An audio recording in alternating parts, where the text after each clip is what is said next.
Absolutely. And we're finally at session number 12. Yay! uh, absolutely. Okay, let's see. The very last game, you all were in Kresik. You had brought the wine shipment back, and you were headed up to the abbey that sits on top of the hill. And as a reminder, there's the map of Kresik. And while you were headed up there, Irina was drawn to this pool. And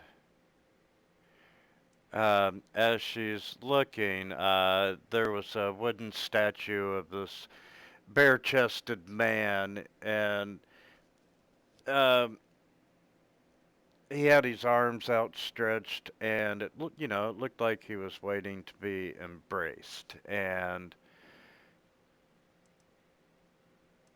Irina kind of touched the water of the pool and disappeared into the pool. Her essence and so forth. After that, Ismark was is definitely in grieving over the loss of his sister. You met the abbot, and the abbot was creating this construct. Yes, yes, you did. And he was creating the perfect bride for the devil Strahd. And he needed a wedding dress. And part of the, let's see,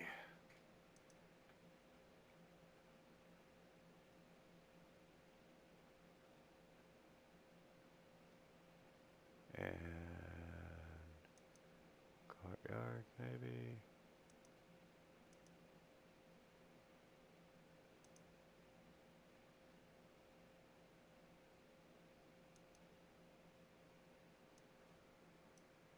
And you all met him there in the main hall.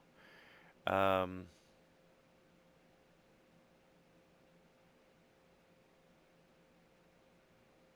yeah, he's looking for a proper bridal gown for this construct. And in exchange for you all locating one, he offers his magic. And what he's willing to do is agree to cast Raise Dead 3 times upon your behalf, or heal you all each 3 times.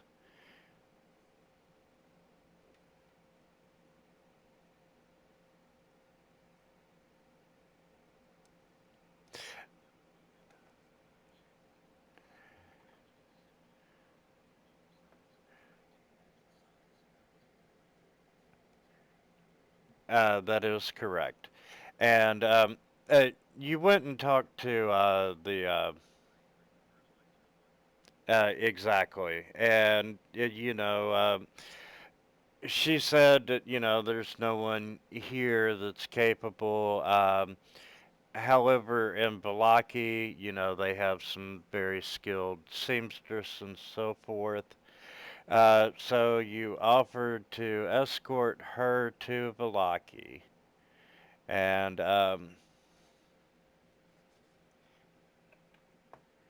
after that, uh,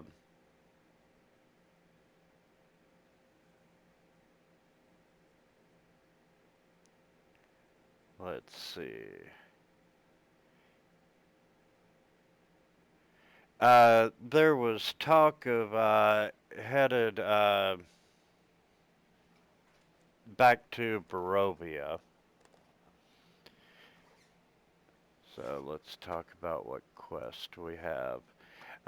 You have the wedding dress. You've done the bones.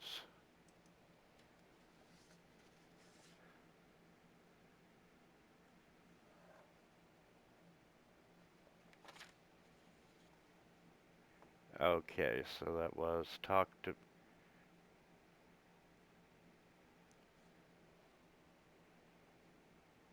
Right, that the burgomaster's wife to Valaki. Then you were going to Barovia to find Father Donovich. And then had planned on headed back to Kresik.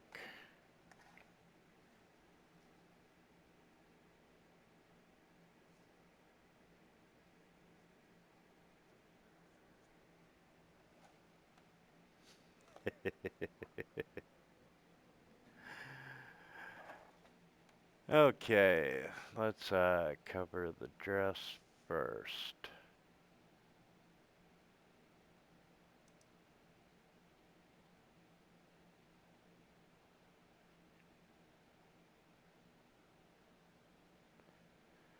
Okay, so the appointed hour comes around, and you're meeting back at the burgomaster's house, and there's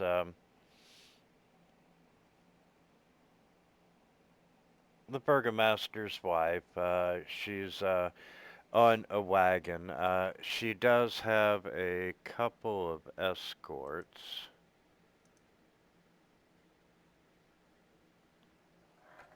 And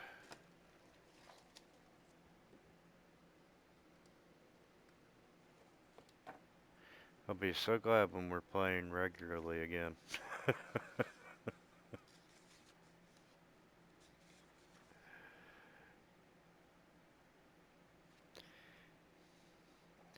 Okay.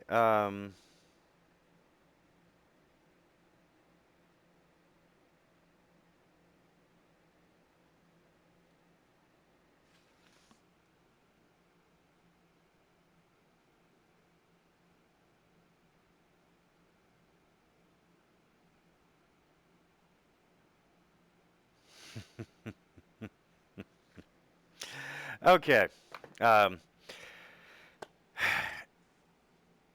yes, Anna is there sitting on top of the wagon.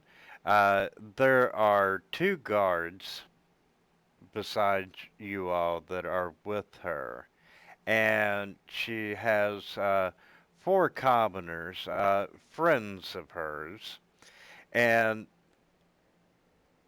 this cart is loaded with provisions and so forth for the trip, and it's being pulled by this old mule. And she tells you that when you're all ready, you can depart. So, is there anything you'd like to do in Kresik?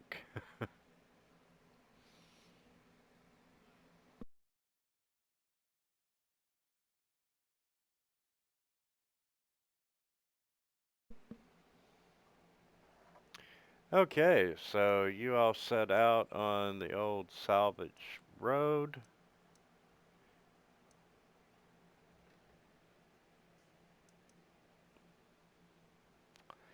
headed back to Wallachia.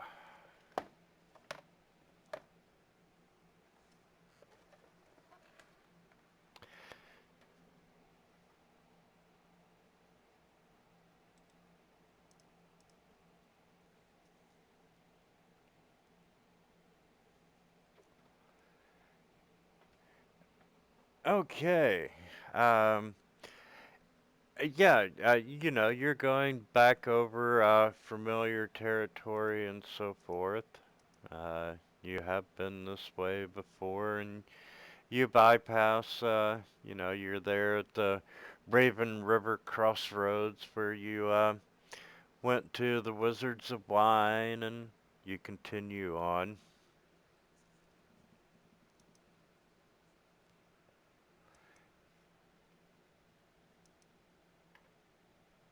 Yeah, Wizards was south of you there. And approaching the town.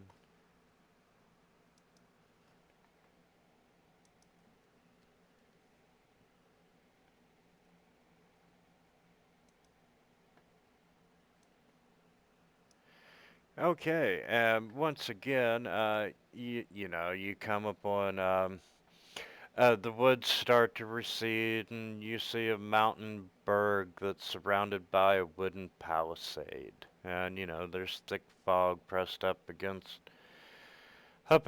the walls, like it's trying to find its way in, and the dirt road once again comes to an end at a set of sturdy iron gates, and there's a pair of guards yelling down, halt, who goes there?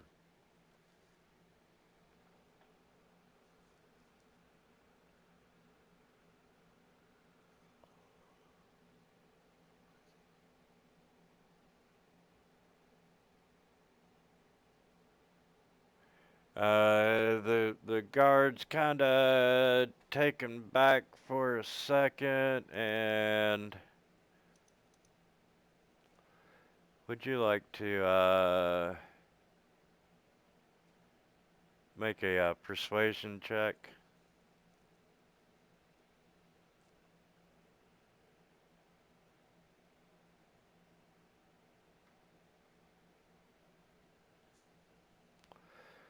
Well, I didn't know we were expecting food from Krzik. What did you bring us?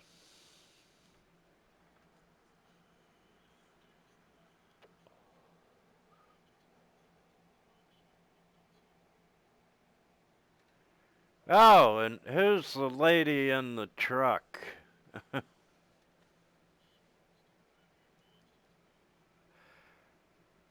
And with that, he just kind of snaps to attention. They both do. Oh, I'm terribly sorry. I'm terribly sorry. What are you standing around for? And he slaps his buddy. Open the gate. Do it now. And the gate starts to open, and so sorry to have delayed you all. That didn't recognize you, ma'am. And Anna's just kind of waving. This is exciting. She's not used to. She doesn't leave home that often, so she's not used to being treated like royalty when she goes to a neighboring town, even though it was from a lowly guard. But the gates open, and you all head into town.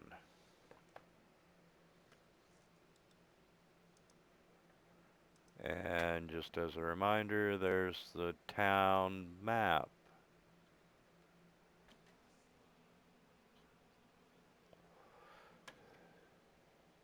Uh, yes.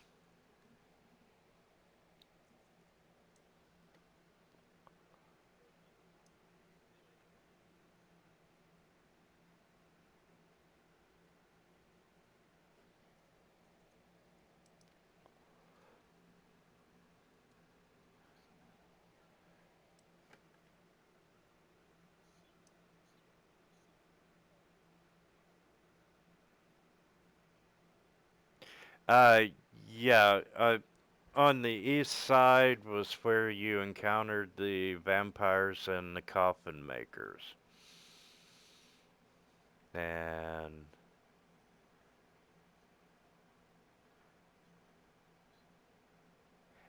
yes, there is a stockyard over in the east beside the coffin makers.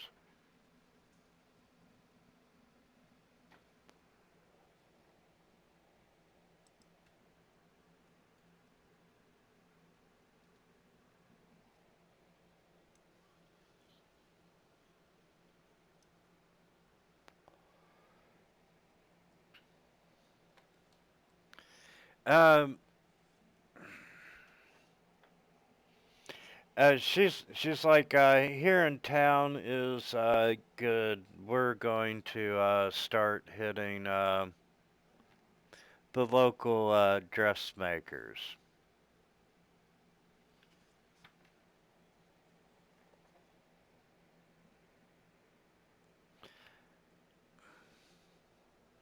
Uh, you figure roughly she needs about a day in town.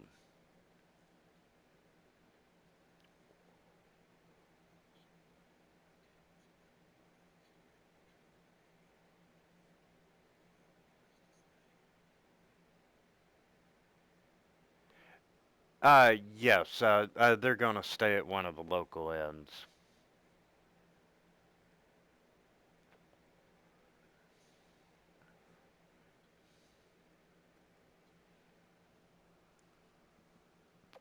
I'm gonna say you set out in the morning, so it's probably early evening by now.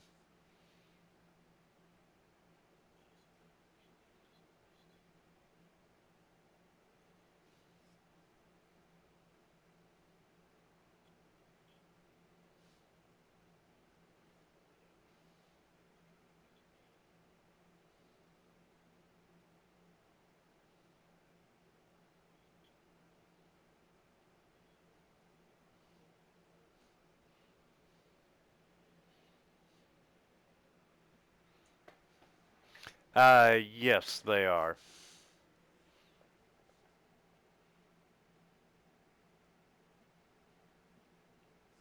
And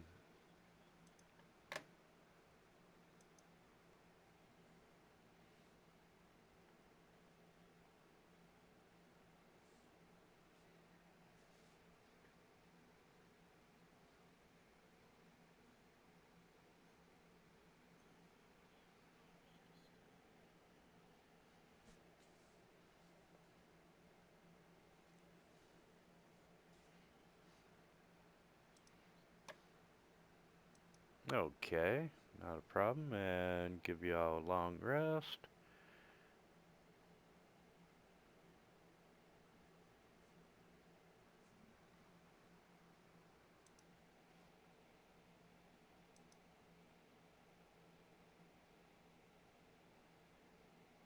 And you're under halfway to level 6.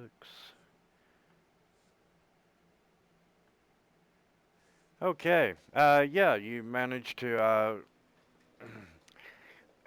find some wine to drink. Um, you do manage to acquire rooms at one of the local inns and so forth, and you're pretty much steering clear of both the coffin makers and the church. And it's the next morning.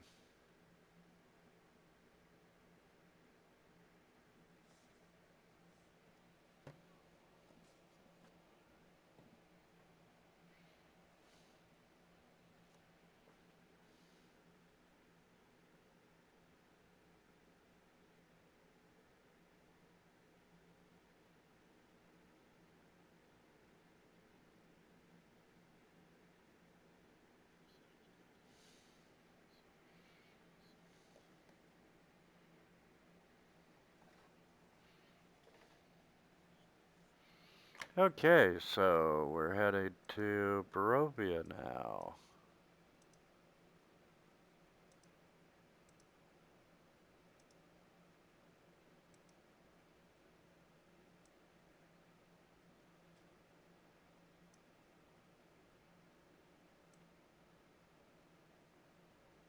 And I'm kind of thinking we made that a 2-day journey, didn't we?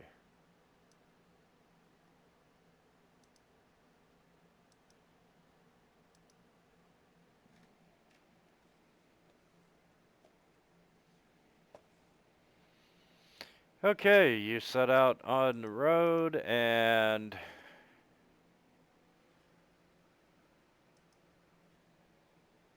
headed to Barovia. And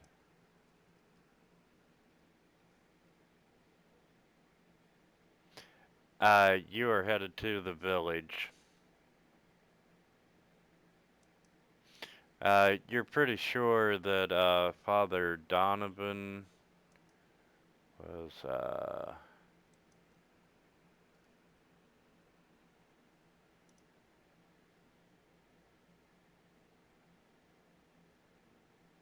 the broken one that was talked about in the tarot card reading.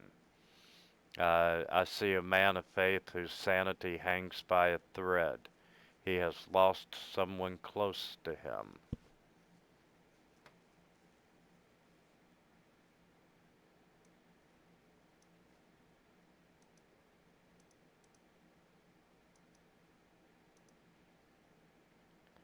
And let me close a few windows now. Velaki, don't need the Abbey.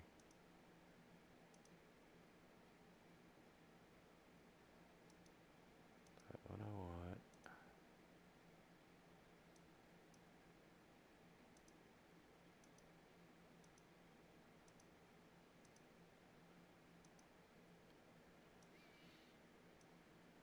Okay.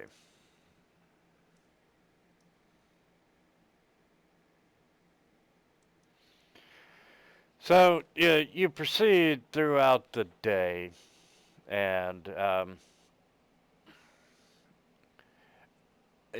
you end up finding a spot where you're making camp for the night.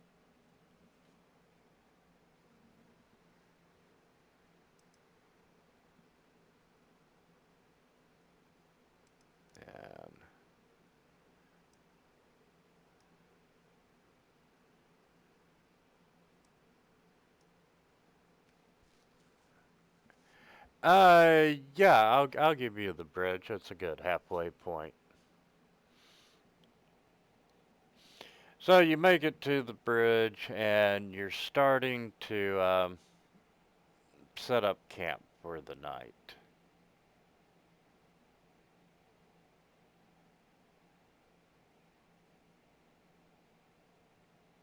And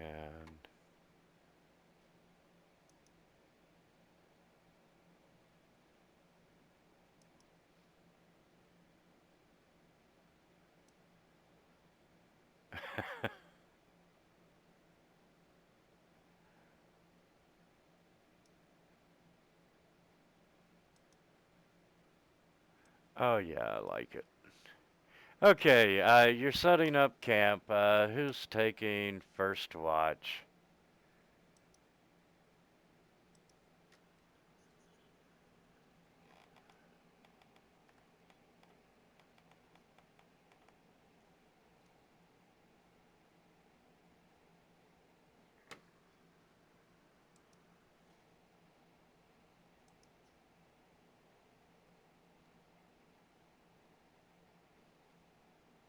Okay.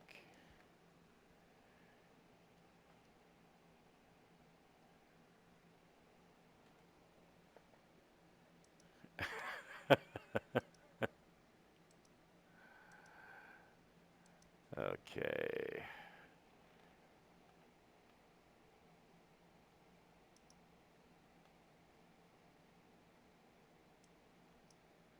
Yeah, I don't think I've used that one.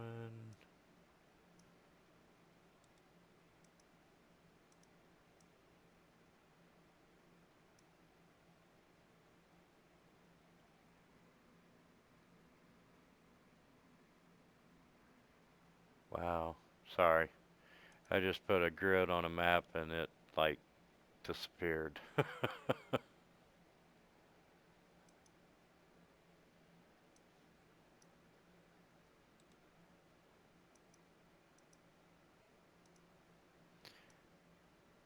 Okay, so you are setting up camp for the night. Ismark did stay behind in Kresik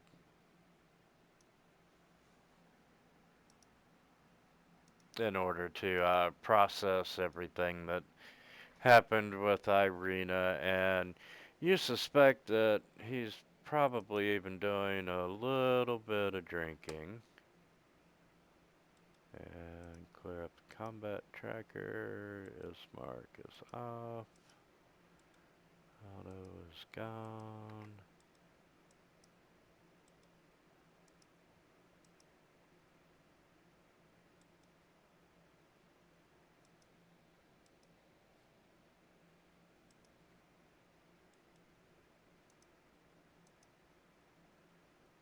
Yeah, but okay. And we'll turn Jack and Theron off.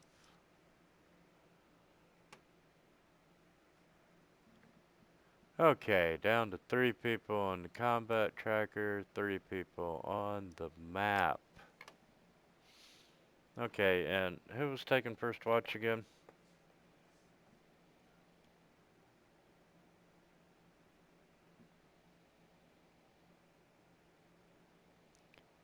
Okay, and then Ulrich.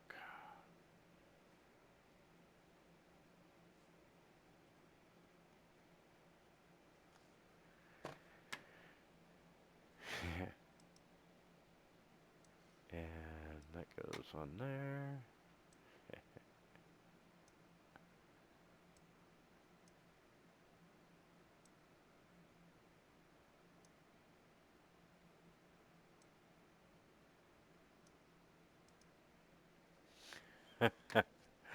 Okay,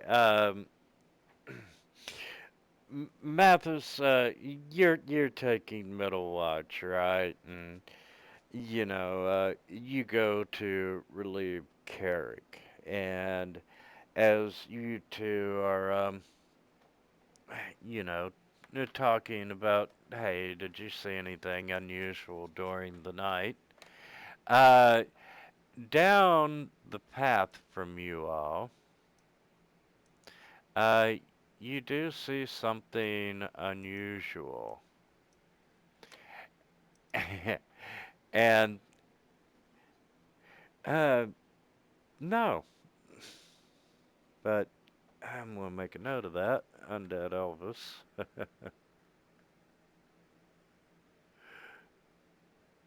Ooh, ooh, I'll turn Strahd.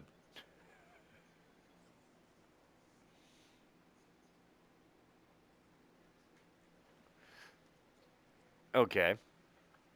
And,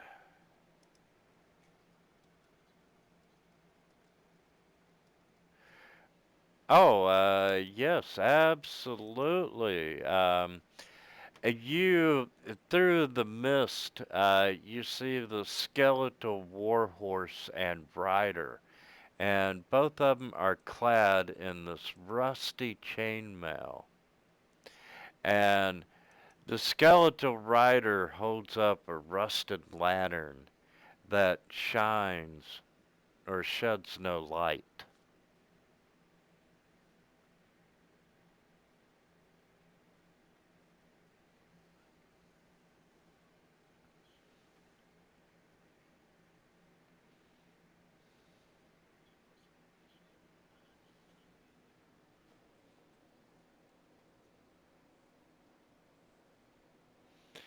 Um,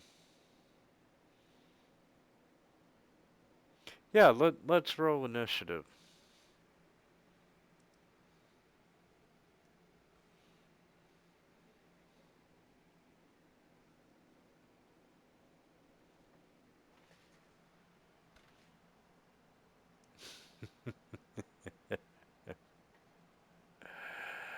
Okay. Um, the warhorse, lock tokens.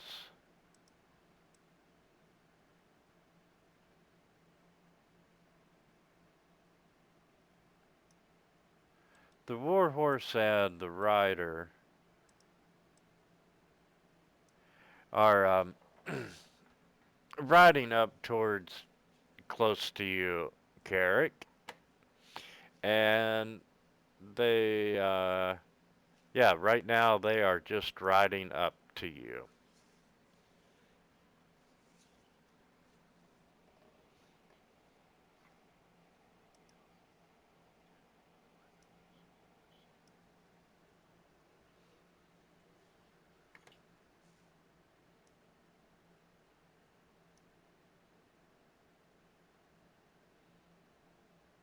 Okay. Mathis?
All right. The skeleton and the warhorse.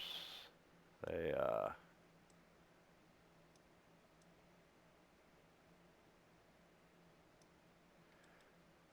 come up and around.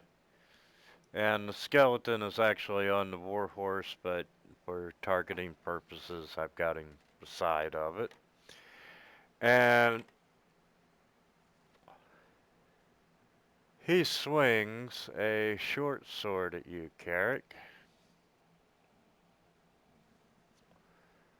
which does miss. And, you know, use your reaction, brother.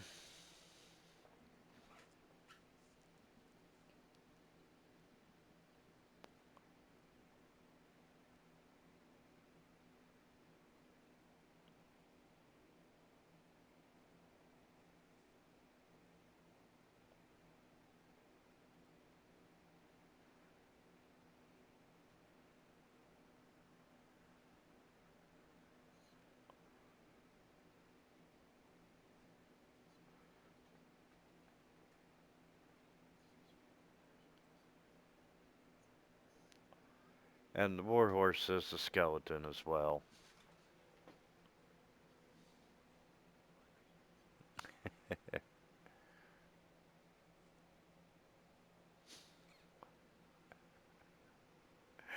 And the skeleton just obliterates.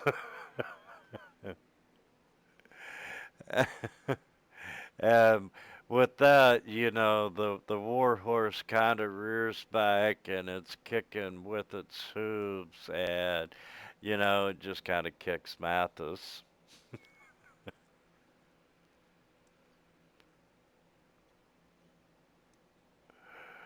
Oh,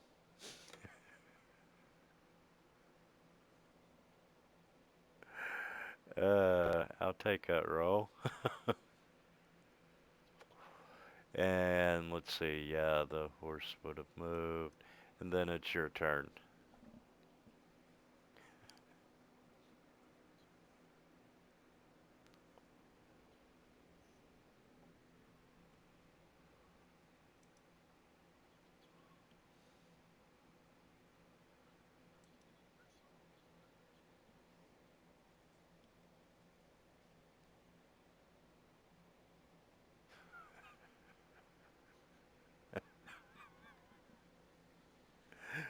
Uh,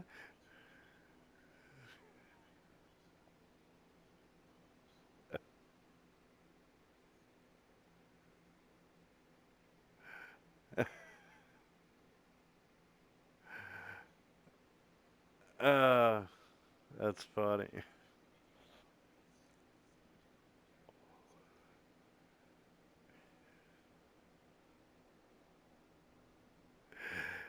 You have his hoof print right in the middle of your forehead.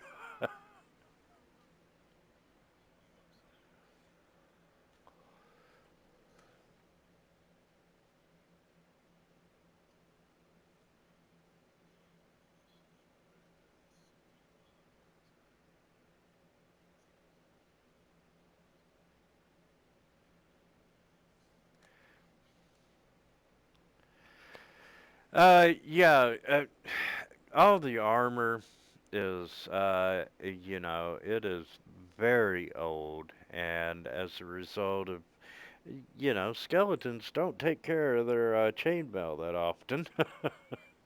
So, pretty much everything is worthless,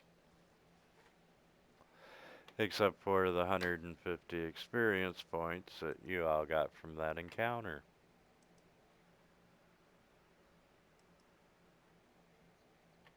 150.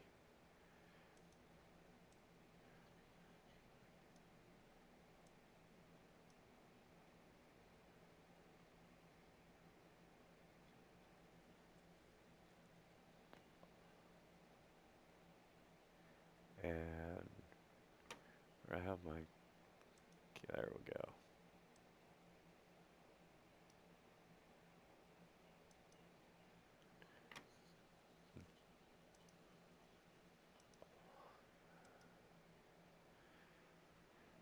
Yeah, no, there's not a whole lot of meat on their bones. So anyway, the rest of the night passes and without incident, and long rest coming up.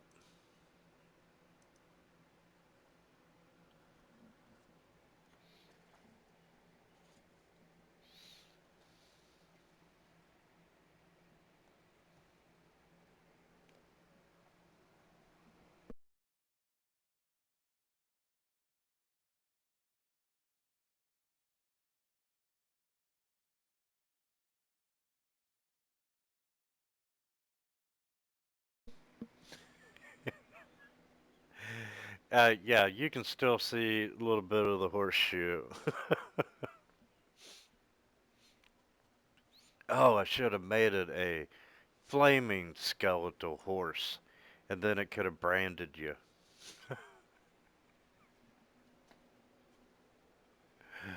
Oh, okay, so the rest of the night is uneventful, even though you do hear some wolves howling in the distance, and it, I don't want to say that you were anywhere afraid on watch, but they're very strange woods, a lot of weird noises throughout the night,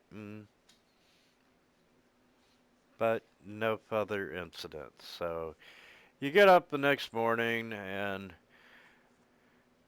break camp, and around 3 in the afternoon, you actually make it to the very drab town of Barovia. Barovia.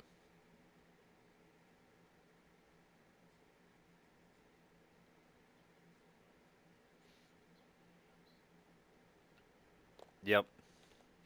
And just a reminder, the priest that you're looking for is the one that had his vampire infected son underneath the church. Ah, that's right. Good old Gulliver.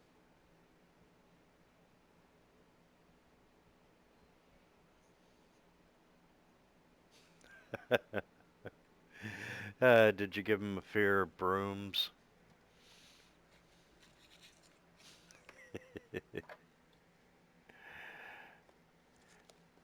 Okay, let's find Barovia.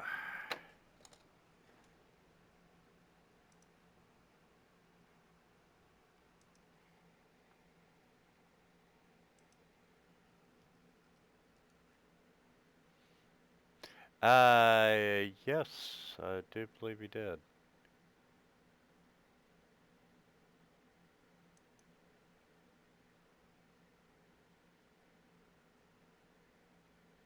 Okay, the village. There we go.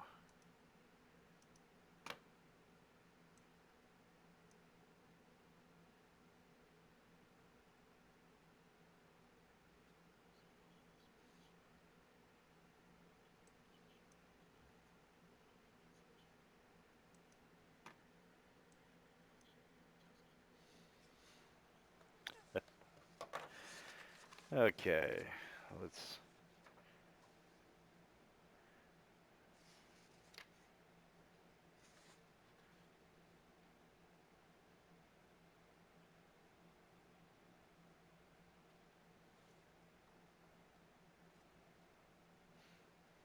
Okay, yeah, the last time you were here, um, you had taken the burgomaster's body to Donovich, and it's also the first time you met Ismark and Irina. You found his son Doru hiding in the basement. Um, on a side note, Valtrox tried to bomb the basement door.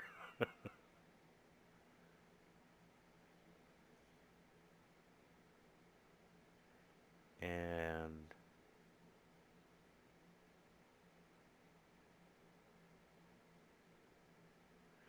yeah, I think there was some discussion about killing his son, but don't think you got through out of the church because of it. It was just the other church you got through out of. So you are on good terms with Father Donovich.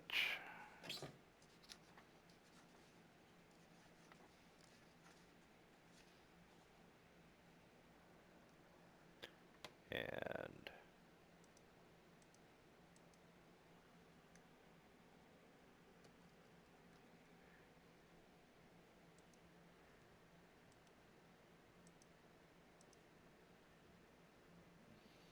and just as a reminder, there's the church.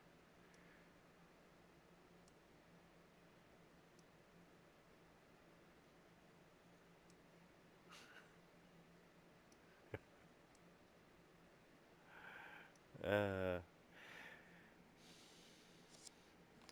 okay. So anyway, yes, you knock on the door, and once again, Father Donovich comes back and opens the door, and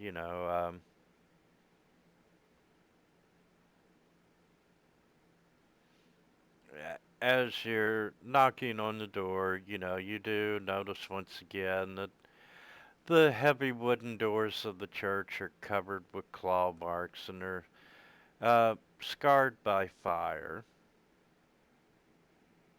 And there's still a few townspeople in the church as well.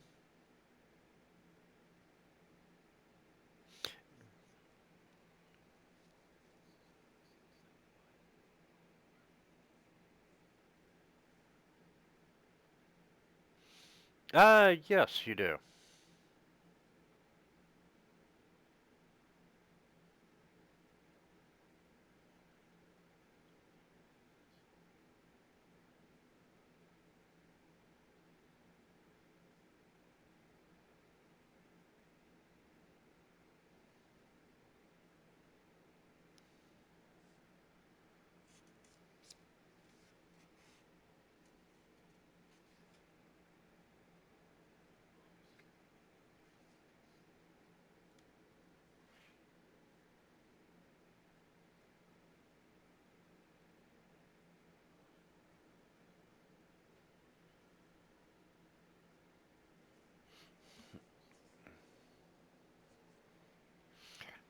Yes, you do see NPCs.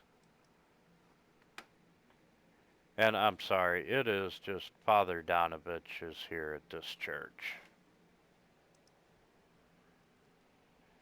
It's the other church that they took in the refugees.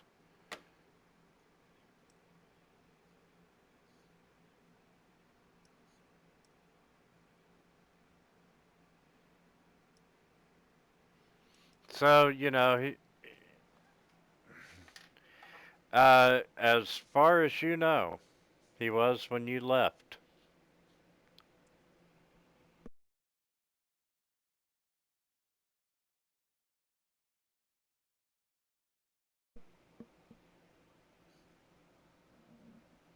What? Go. Oh,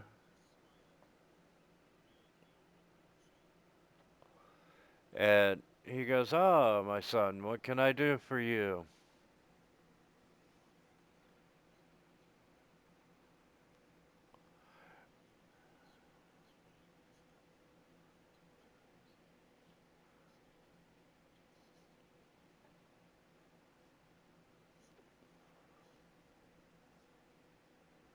Uh, uh, I'm not sure I see how I can help you.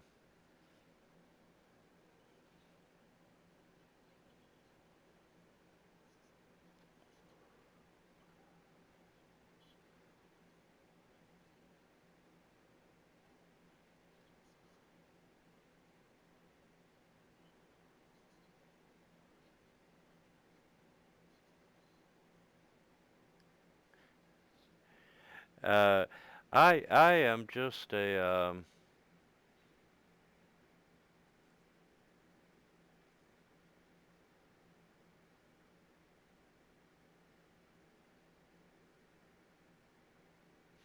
I am just a humble servant of the Morning Lord.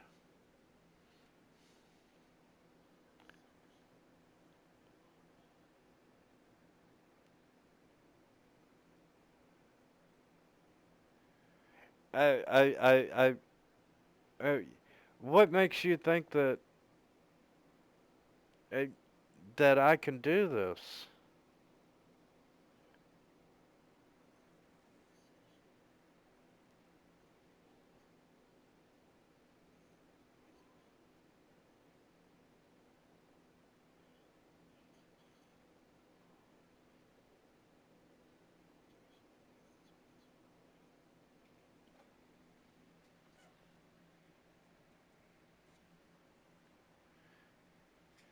And he's kind of thoughtful about that. And um,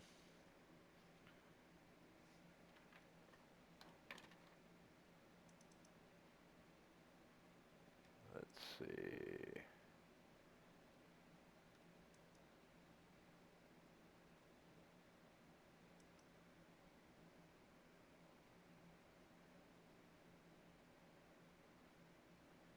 You, Carrick, very faint, coming from behind Father Donovan. Uh, you can hear a voice yell out, "Father, I'm starving."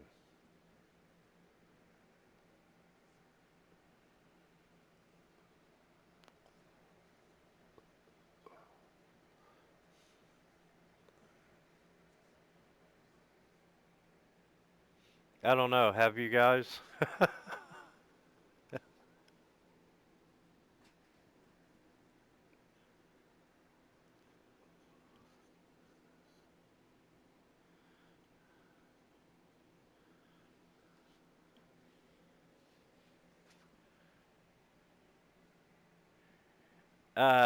Yeah, you're gonna have to roll a persuasion on that.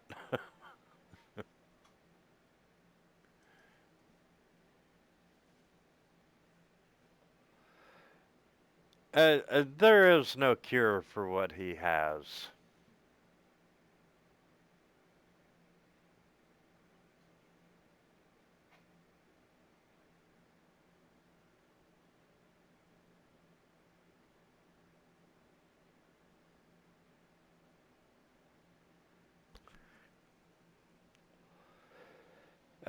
He has become a spawn of the devil Strahd.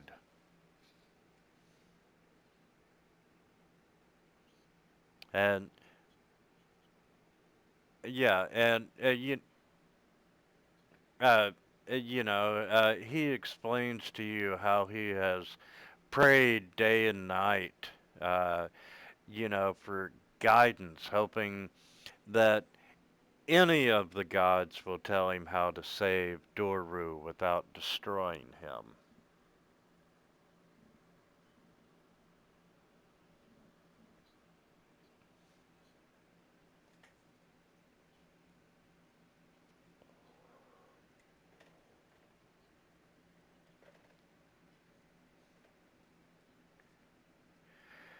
uh, he laughs at that, and he's like, many have tried to kill Strahd, all have failed, and not all of them were lucky enough to totally die. They still roam.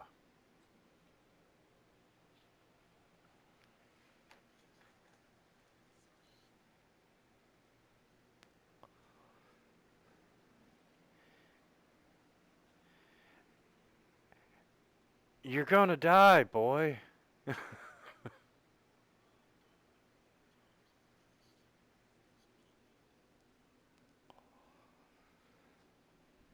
And I don't see how mm, I don't see how dying is going to help my son.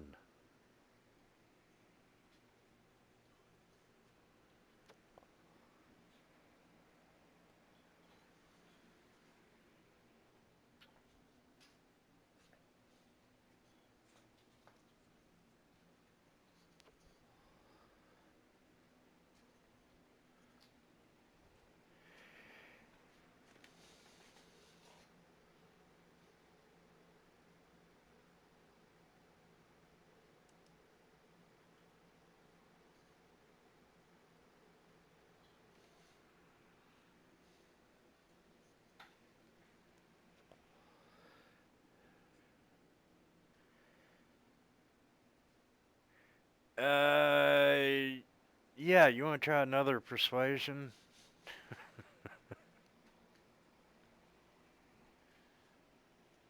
Hey, girl.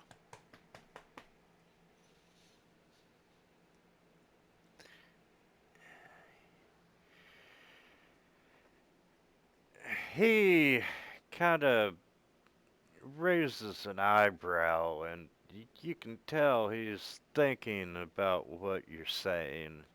And he's like, come on into the church and tell me more about what you have in mind.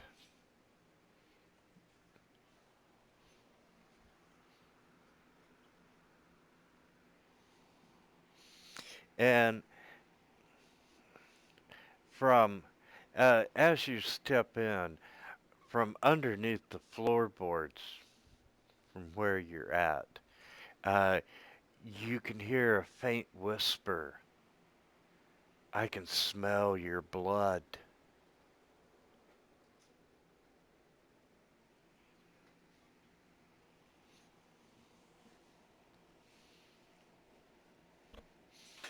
So, are you all just planning on storming the castle?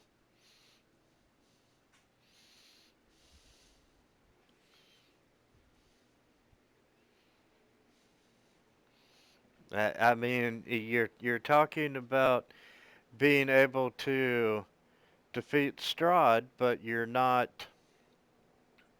What's the game plan?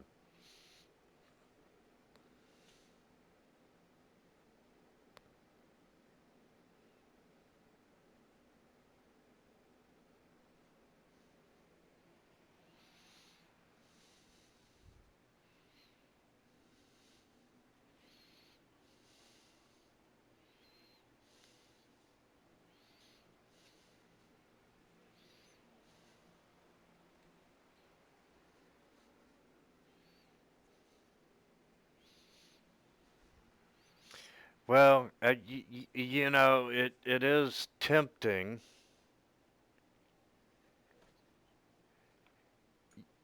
Yeah, we sure can.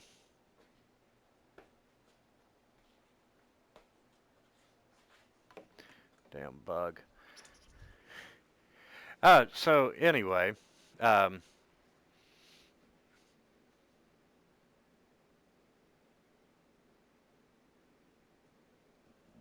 sorry, I got distracted there for just a second. Um, you know, it's very tempting uh, offer to you know a thought to be able to destroy Strahd and you know free this region from him, and let the light of the morning Lord shine once again. And you know, I think that if we do this, that we will all die. And if I die, you know, my son will eventually escape from the basement of the church here. And I can't have, um, that on my conscience, the terror that he would rain down on the town if we fail. And as I've said, I have prayed and prayed and prayed for guidance, and I haven't received any on how to cure him.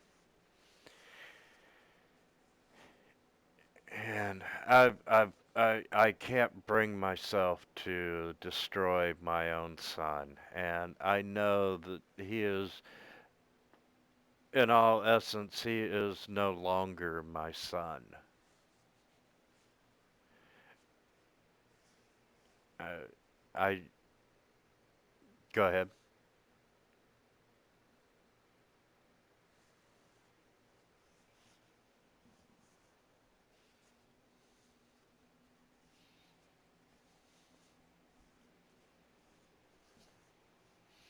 It's taken me time, but I am realizing that, and I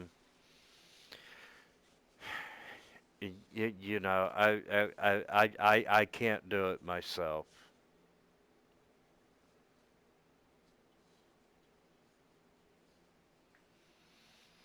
If you will put him to his rest and help me bury him, I will assist you on your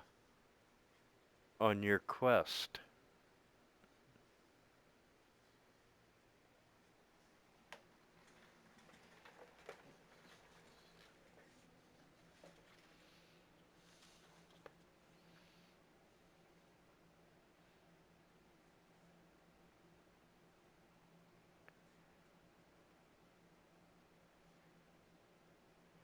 Okay. And are the rest of you?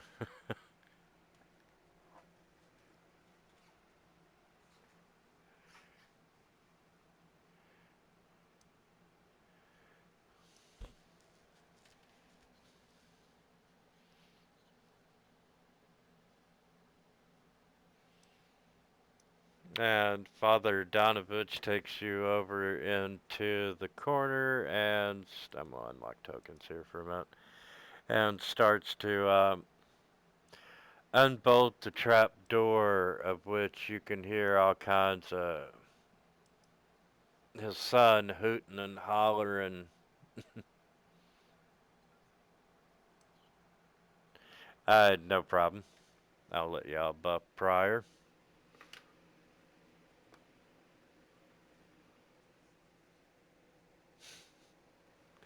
And you can hear his son underneath the floorboard, once again. Uh, I can't wait to taste your blood, and I'm so hungry. Thank you, Father, for giving me food.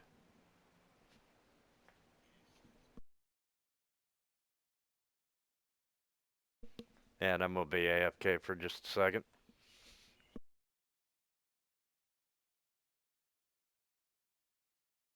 That was bad.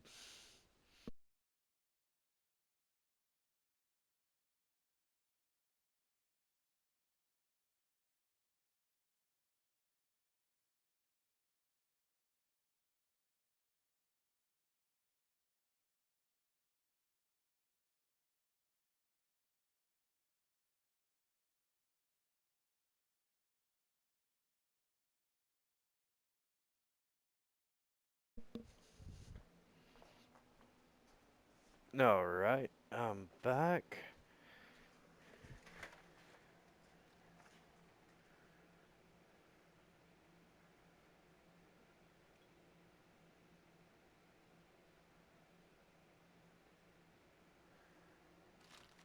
Okay.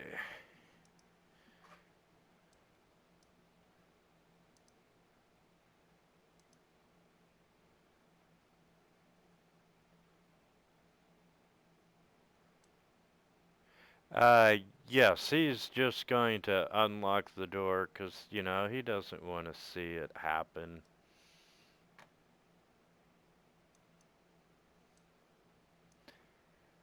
And there. Okay.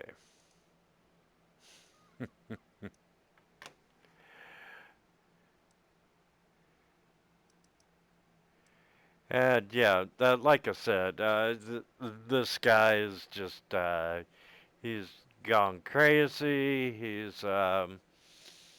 You know, he's very excited about, oh, you know, Father is giving me food. So, you all are up in the area with the trap door. Let's roll for initiative and then we'll go down the stairs.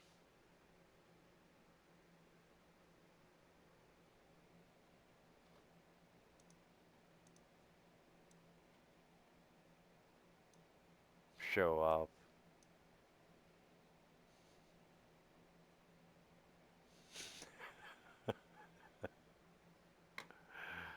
Uh,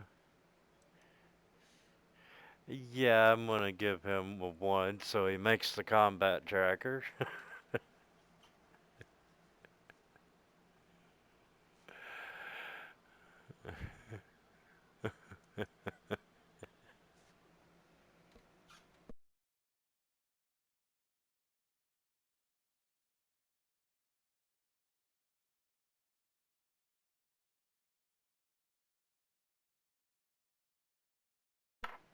Okay, Mathis, you're up first.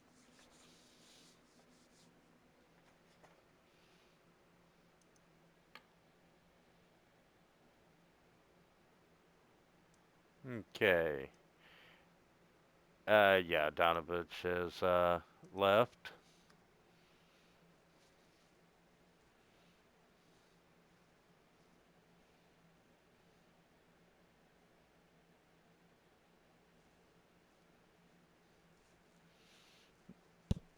Okay, you open the trap door and you can see uh, a little landing and stairs going down.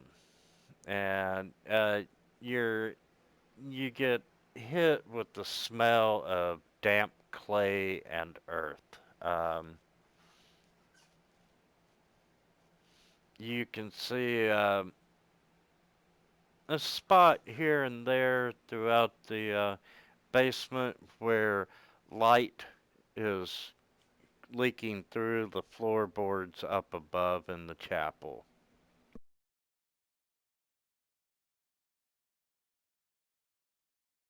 You are not seeing nor hearing anything.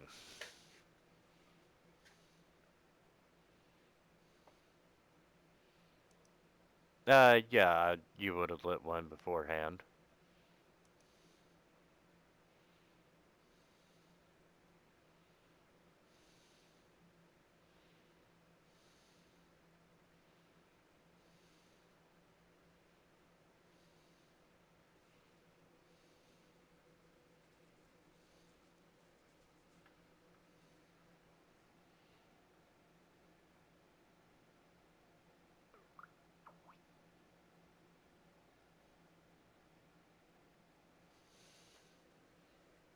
Okay, Carrick.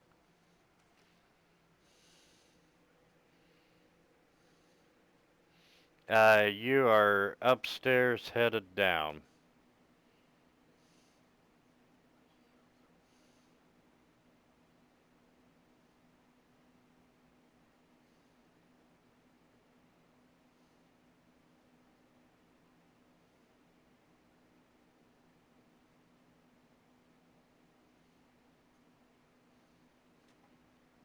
Oh, sorry, I was sending a text.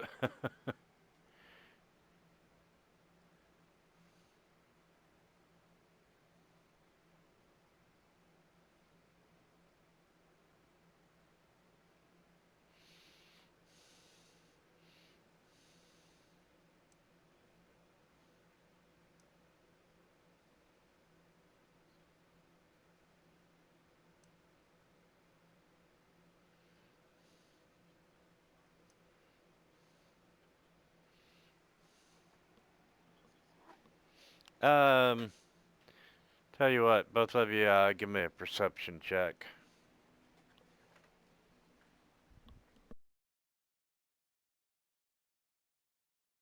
please.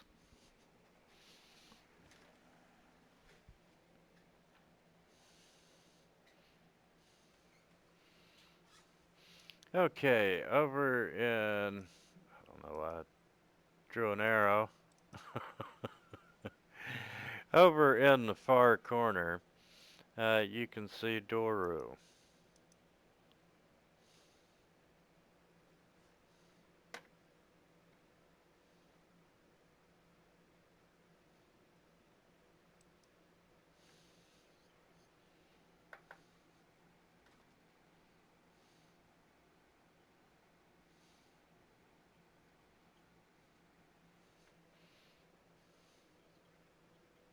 Okay.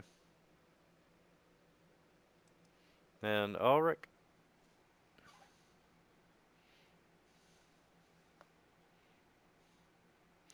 It's dim. Mathis does have a torch lit though. You can see streaks of light leaking through the floorboards above.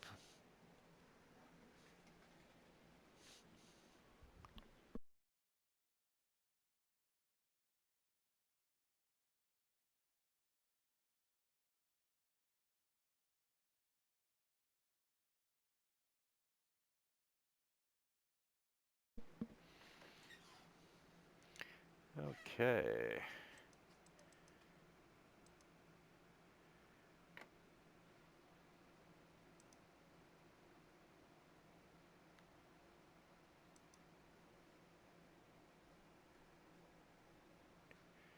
And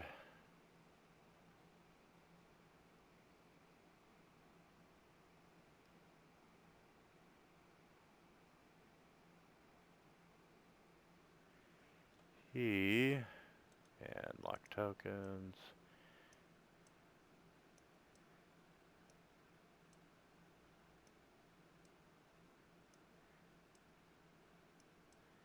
And in a flash,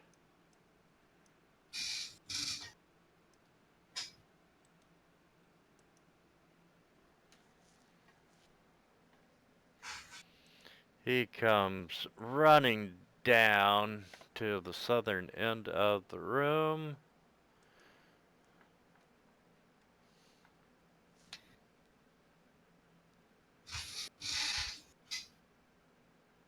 Right. I'll move right behind him.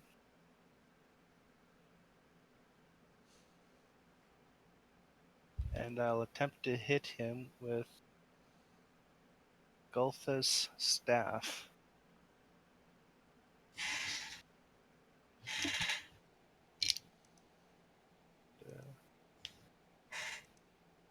Stunning.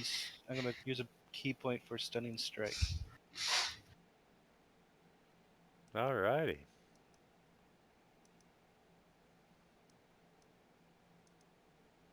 Nice. Good hit.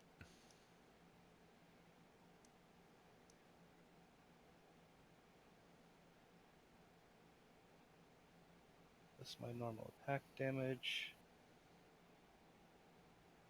And then stunning strike. Failure. Alright, it worked. Then I'll hit him again.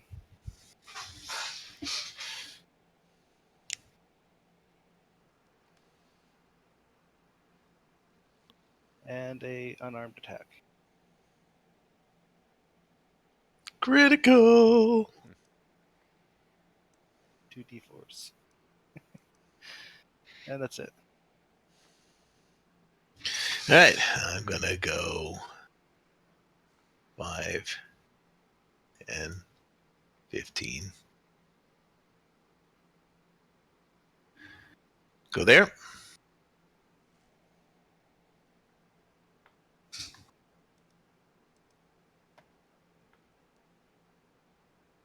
And I'm going to hit him with a Warhammer. or miss him. You just thought you were. And then I'm going to swing at him again. And I am going to burn a Divine Smite.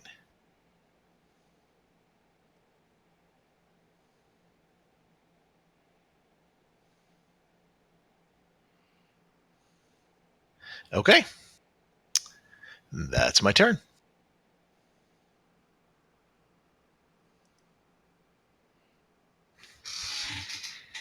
All right, I'll go down the stairs, over. All right, Carrick. Shoulder, shoulder.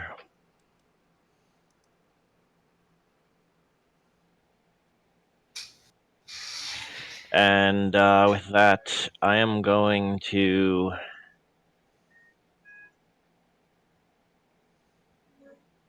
I guess I'll just swing at Doru.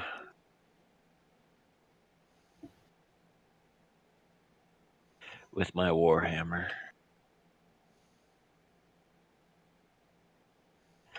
This guy's quick. For a stunned vampire Yeah. spawn. Yes. And Well, it's the weighing. It's like drunken monk fighting. He's swaying because he's stunned. yes. So I'm going to go ahead and cast Spiritual Weapon.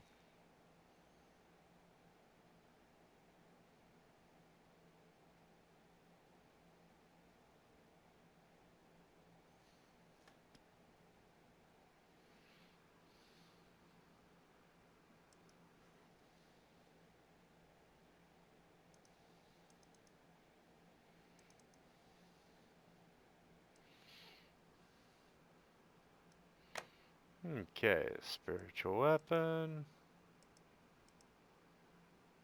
Oh, gee, he's stunned.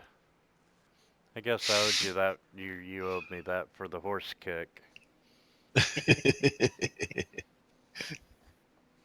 And I'll keep hitting him.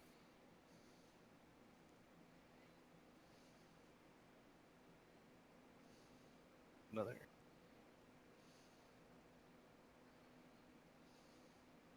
And unarmed.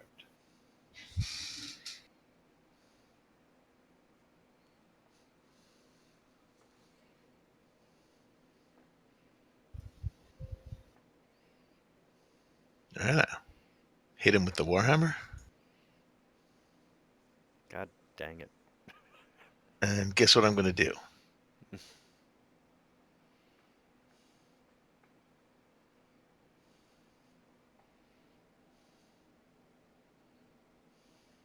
Light him up literally. As I smite him with Radiant Fury, I will mutter, "Rest well, young Doru. I'm sorry this was your fate." On the bright side, he didn't make any cries of agony. No, he really didn't have time to, did he?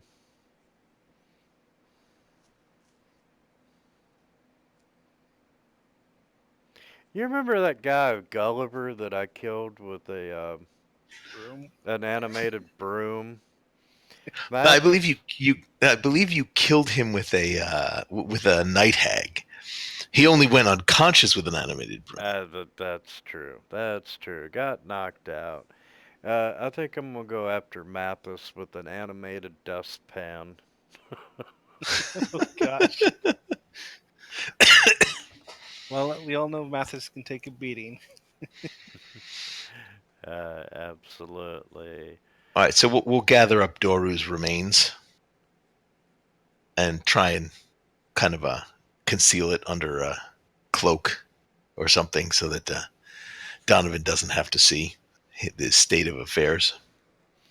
Yeah, you managed to get the body covered up, and Father Donovich, he does help you get the body up the trap door and whatnot, and you go out, and out of respect, you all volunteer to dig the grave so Donovich doesn't have to, and he's appreciative of it. And he has a little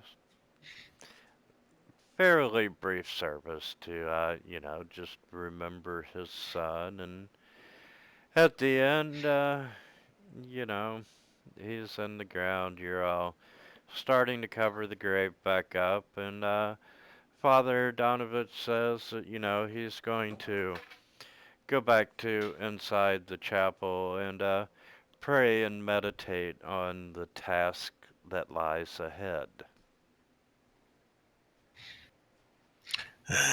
Well, Father, can we rest in here? It may not Yes, yes, be my son. comfortable, but we know it would be safe. Yes, my son, you're more than welcome. My chapel is your chapel. All right, so settle down for a long rest. Alright, Yeah. Mathis will try and clean up a bit. Until it's bedtime, Carrick will help too, lifting the heavy stuff, moving stuff around. No problem. And we'll give you another long rest. And you manage to make it through the night uneventful. And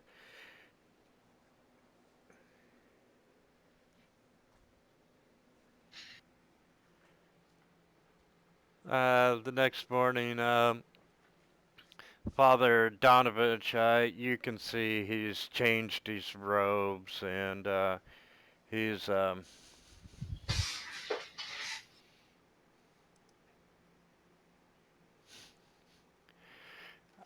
you can tell you can see he's holding his trusty club, and he's ready to see where the Morning Lord is going to lead him with this adventure.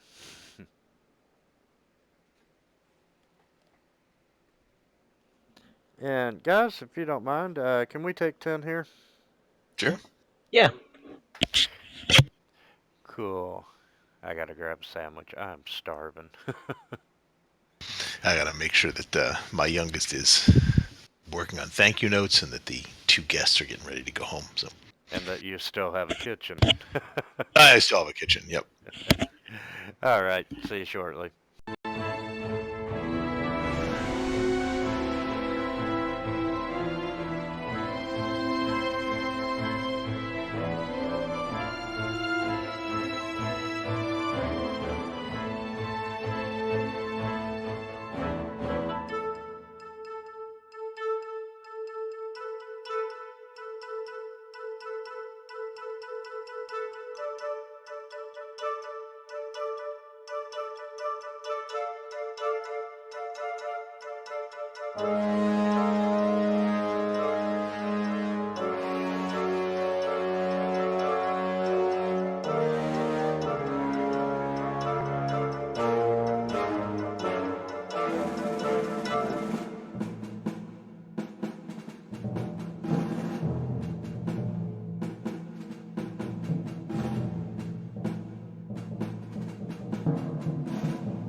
I'm back.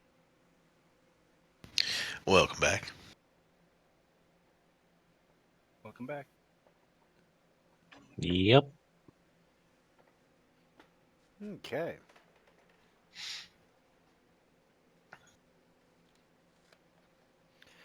So you have secured Father Donovich's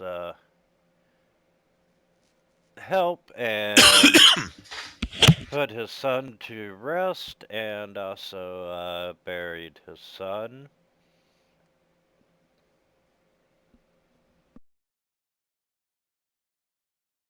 And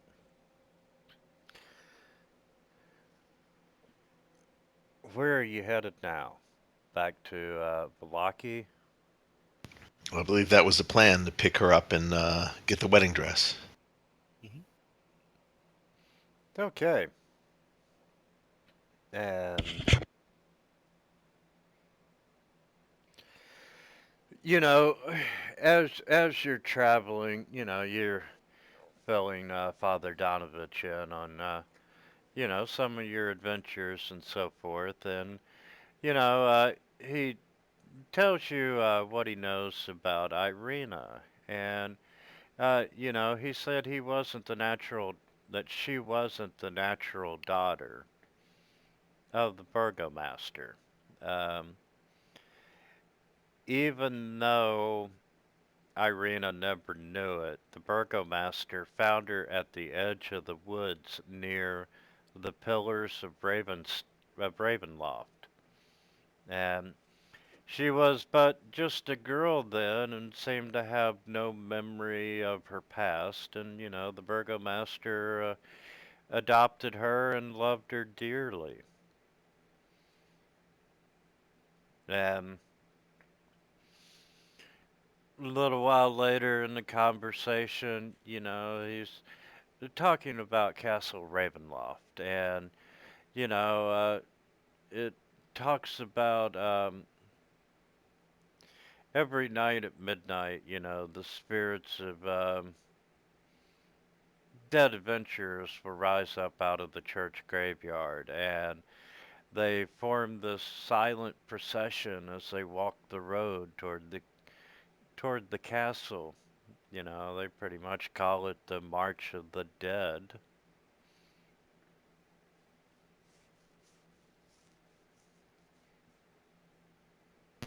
Well, that's eerie. Is that everyone what's died because of Strahd?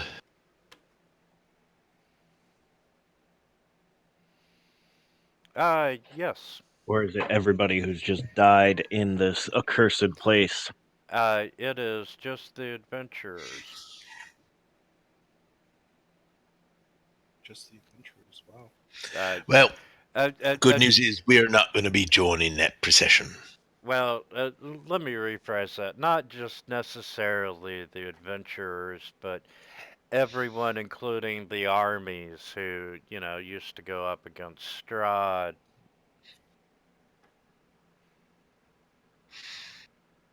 All of his fallen enemies.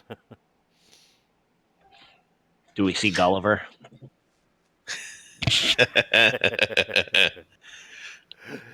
Yes, he's at the front of the line. Well, that might be useful when the time comes.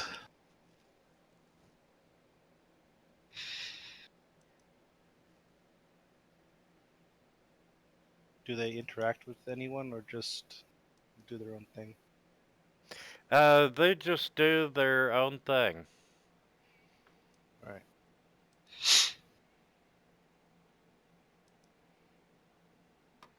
Interesting sight.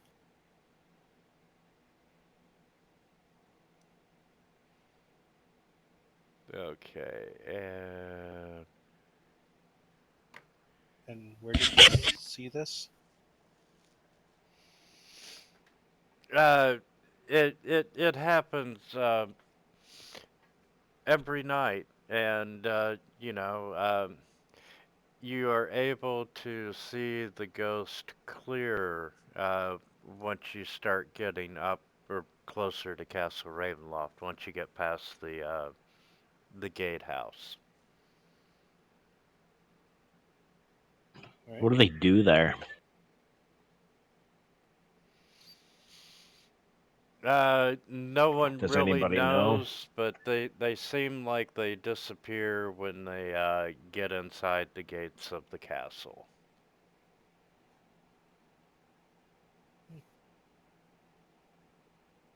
Well, when the time comes, perhaps we can get some assistance. Or use them as a distraction? Yes.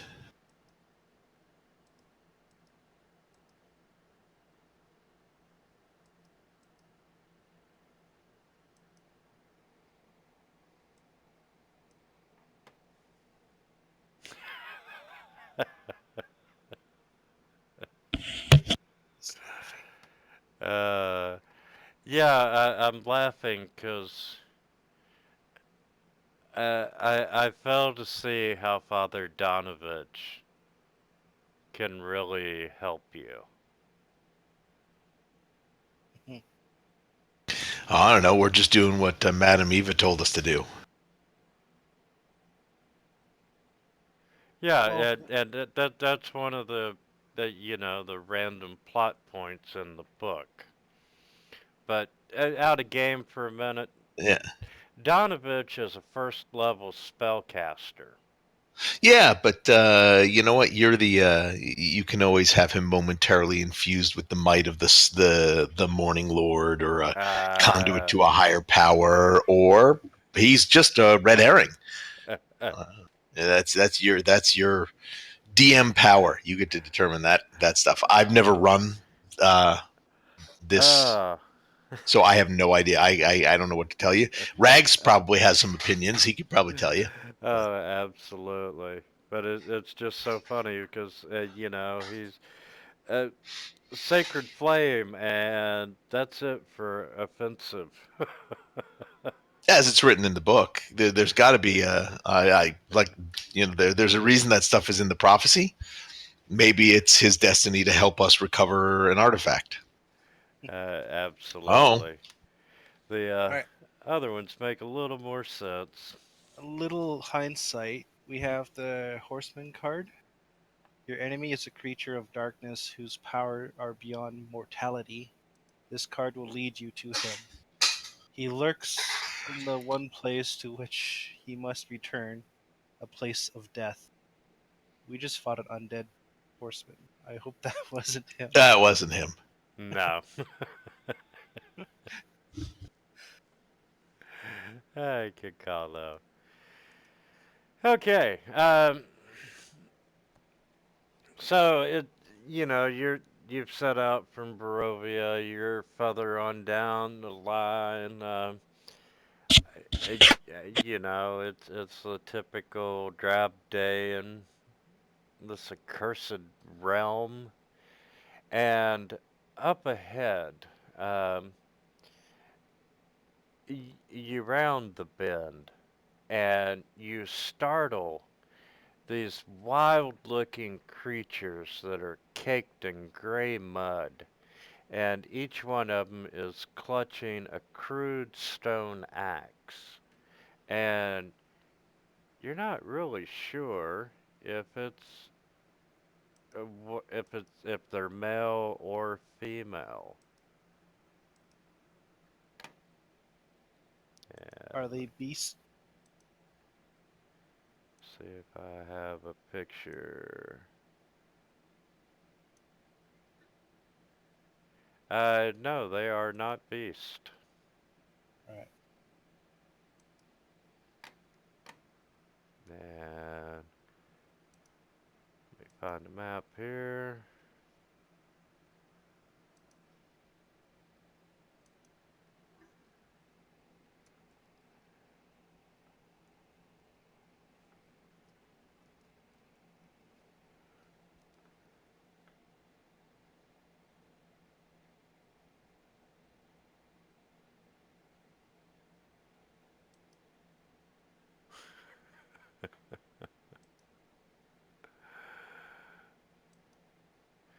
Okay, we're gonna go back to the same map we had before. This spot looks terribly unlucky. We keep seeming to get into a bit of a fracas every time we come across it. Some part of me thinks that this world is just repeated tiles.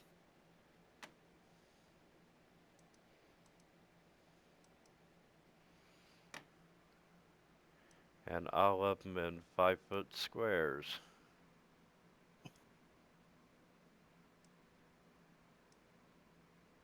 But you can see these wild mountain folk, and they are covered in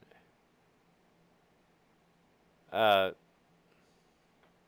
yeah, they are covered head to toe in this thick gray mud, and it kind of makes them a little hard to see. And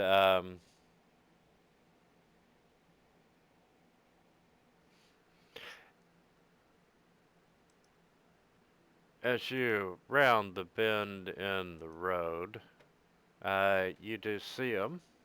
And let's make initiative roll, please. I'm gonna try really, really hard to beat a 0. All right, me too. Yay!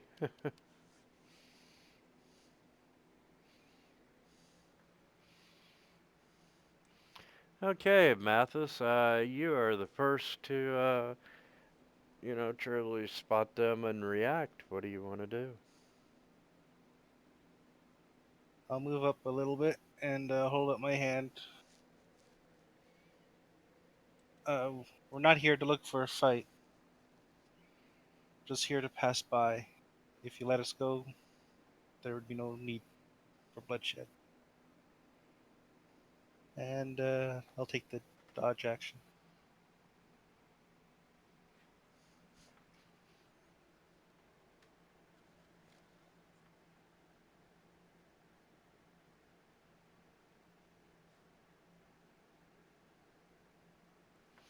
Okay. You know what? Number 12 is just gonna come down and he's gonna,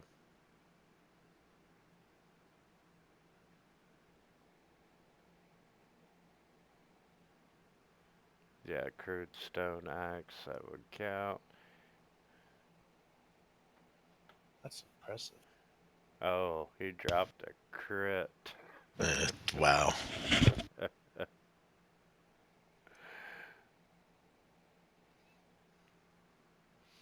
And he swings this great stone axe at you and, you know, hits you It right hurts. on the forehead in the spot where the horse kicked you. I'll leave a scar. Seeing that, I'll have my shield and hammer out. I'll run around behind Berserker 12. And I'll smack him repeatedly about the back of his head. We've got advantage on flanking, right? Correct. Okay.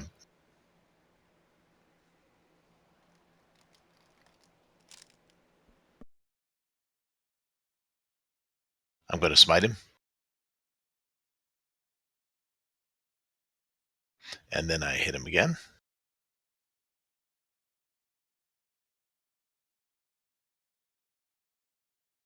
And I'm going to smite him again. Oh, it didn't do the damage. Hold on. All right, so I'm just going to roll 2d8 of additional. Okay. So that's another 6. And that's my turn.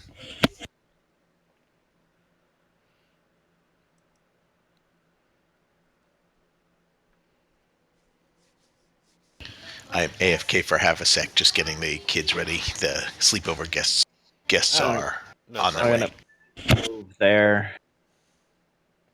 And I guess I'll just go with a bless upon these 3 of us.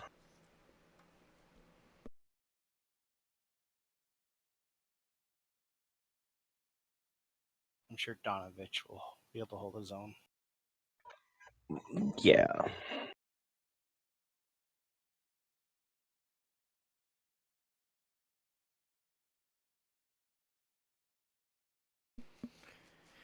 Oh, I hate to do this to him when he's away. Number 10 is gonna move down and swing his great axe at Carrick. And that's a hit.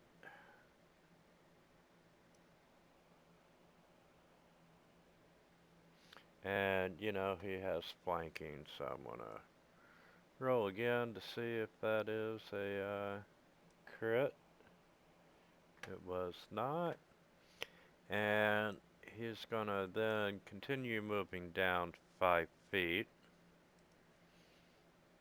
Number 6 is gonna move in so he can get flanking.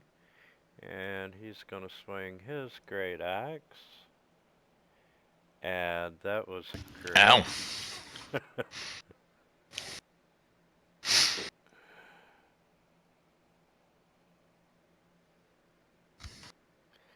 And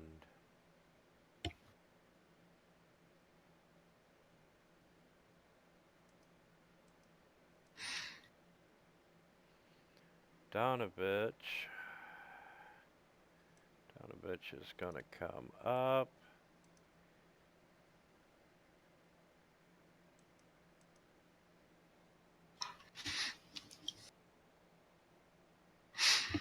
And yeah, he's just gonna watch for a second. He's going to just watch. They don't even have his spell set up. He said he's got Sacred Flame, right? Yep. So I can tell you what Sacred Flame does. It burns things for lots of damage. And I'd like to use the Vampiric Strike.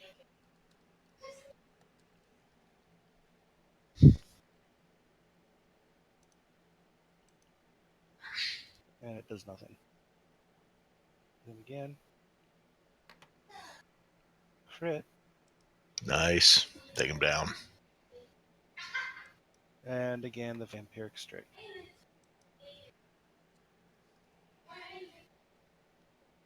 Alright. I get 9 health. And that's my turn. Oh, unarmed attack.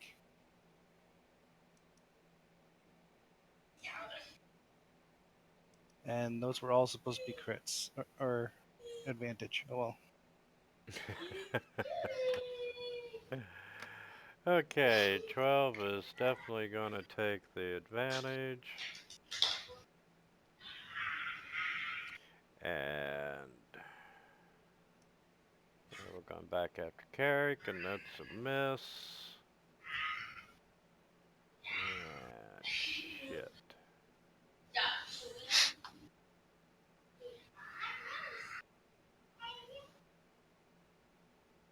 You know what? He's gonna move north, and you get an attack there, Mathis. Alright. Nice. Critical. Still not dead. Damn it. By 1 hit point, he's still alive. I'll take it. All right, well, I'm going to change to target 12. Or from 12 to 10. All right, thanks, Alyss. And I'm going to attack him.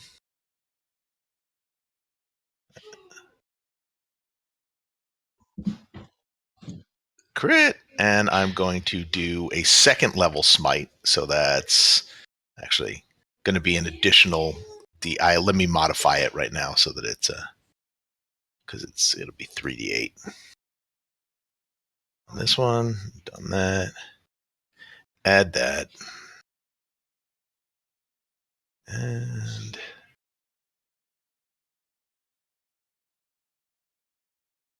so there. And then I'm going to attack him again.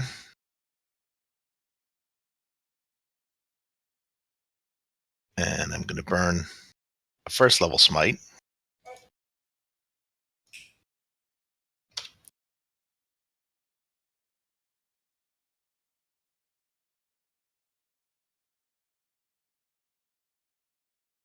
Then I'm going to use my bonus action to cast Misty Step.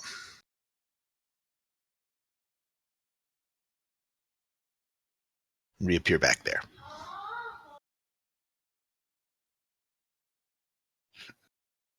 I like how we're leaving Donovan to himself. Well, he's not doing anything. They're not going to attack him. So.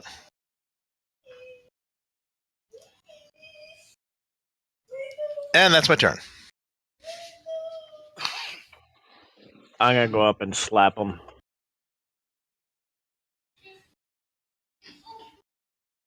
Oh, nice. I don't think I actually needed the crit. Slap him with the warhammer. No, you did not. And I'll move up slightly further. Your friends appear to have had a bit too much to bite off. Are you ready to leave?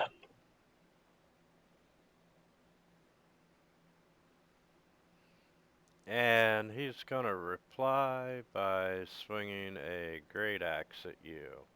Sure. And I'll take it.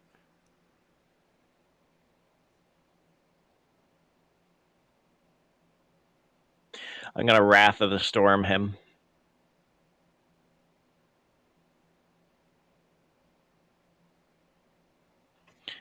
DC. Here, I'll force it.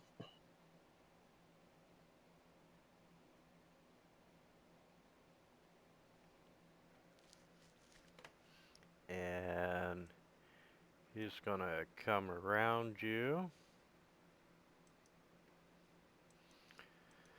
Which unfortunately puts him in Donovich's.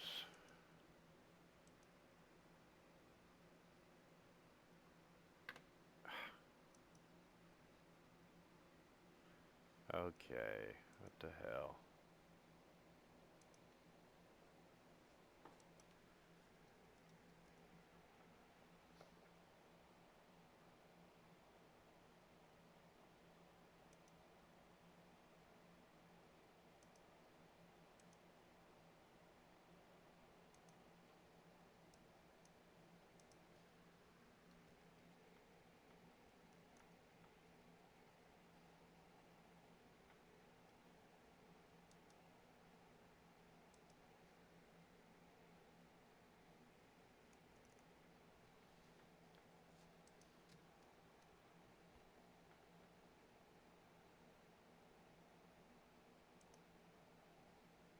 Okay.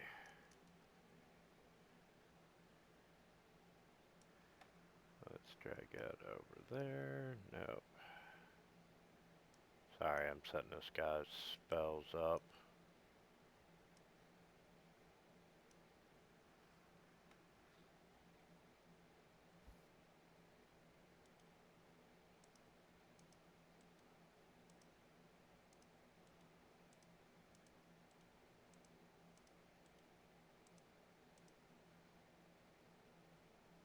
Okay, Sacred Flame dispels.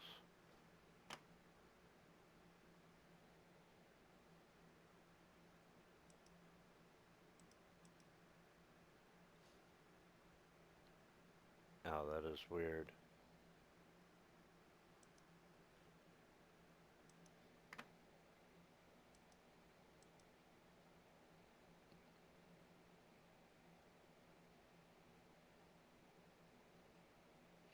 Okay, so he needs to make a dex saving throw. Number 6.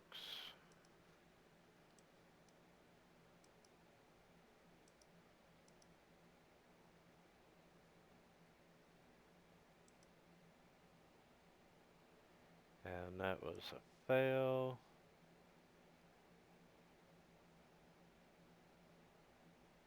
And 1d8. Oh. And Berserker number 6 takes 8 points of damage from Sacred Flame. Way to go, Donovich.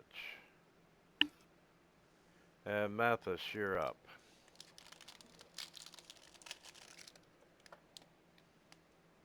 I'll slide my way up and attempt to hit Berserker in the back of the head.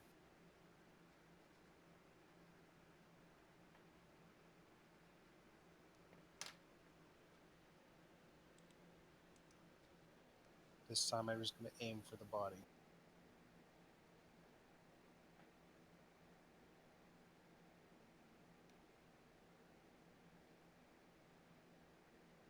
the leg.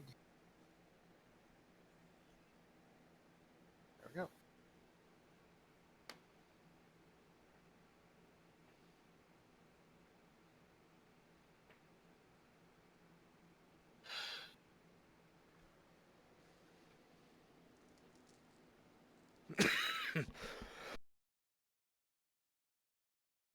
Excuse me. Carrick, you're up.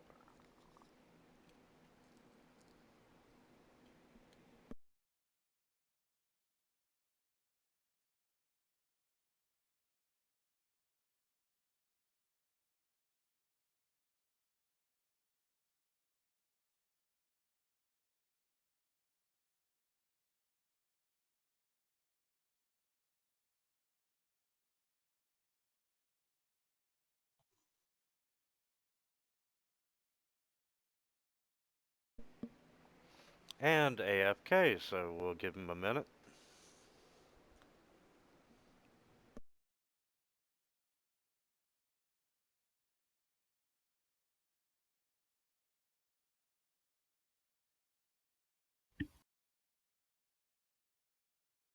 We should celebrate after this battle by eating some pancakes.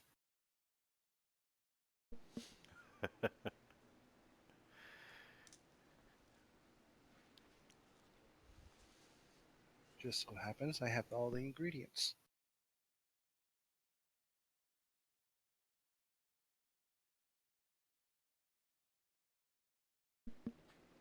It's been a while since I've had pancakes.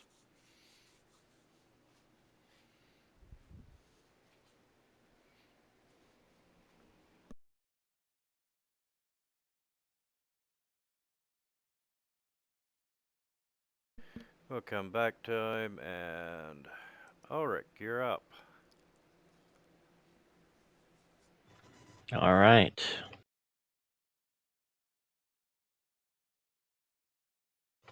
I'll just swing. Seemed effective previously. With advantage.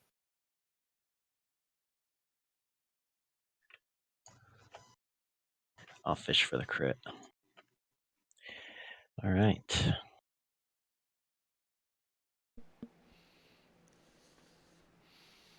Okay, and yeah, he's gonna swing at Ulrich, and nope.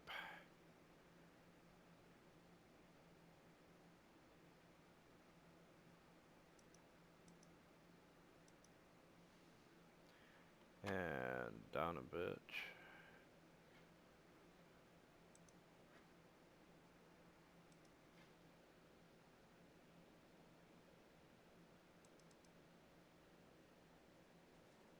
And he did not make his save.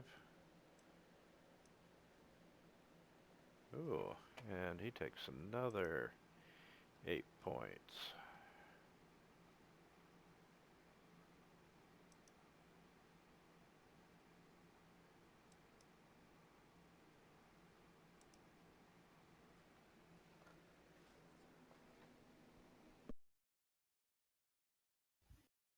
Alright. Can you finish him? I will if I remember the advantage. B.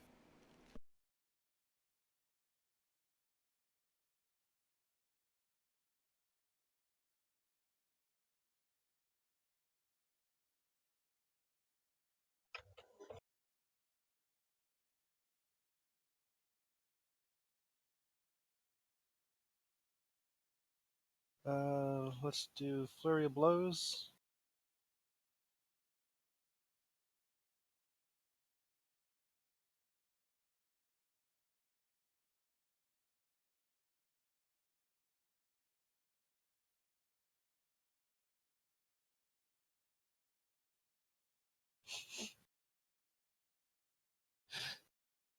There we go. Yeah, you just had to take it all the way, didn't you? Hey, I used the key point. There we go.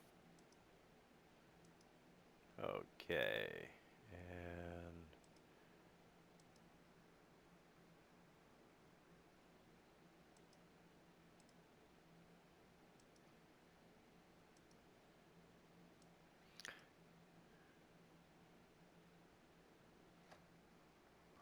sheet. Okay, here is the story award for Donovich and killing Doru. And then there's for the Berserkers you just fought. You're up to, well, you're now over halfway to level 6. All right. Are we there? Did we get XP for the? Oh, we did get XP for the one guy. Yep. Yeah, for the mercy killing. Ah, according to this, I'm level 6, but I may not have increased my next level requirement. Yeah. Next one's at 14,000, I think. Yeah, 14,000 is level 6. Yeah, I'm not even close to that. All right. I'll take this time to pick Father Donovan's mind. And ask him about place of dazzling heights where the stone itself is alive. Does he recognize where this might be referencing? Um,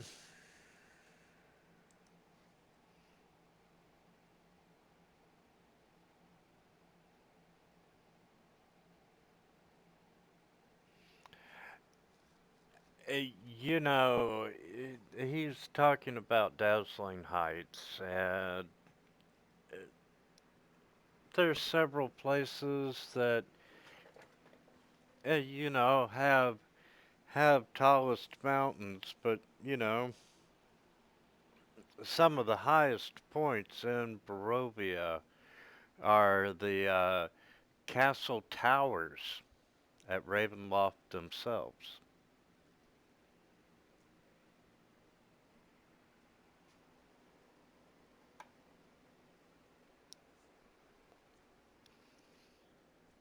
I would point at Mount Gascus to the south, even though I don't know what it's called. There be any place taller than that? Um, and that's truly in a oh, what the hell is it's mountainous area.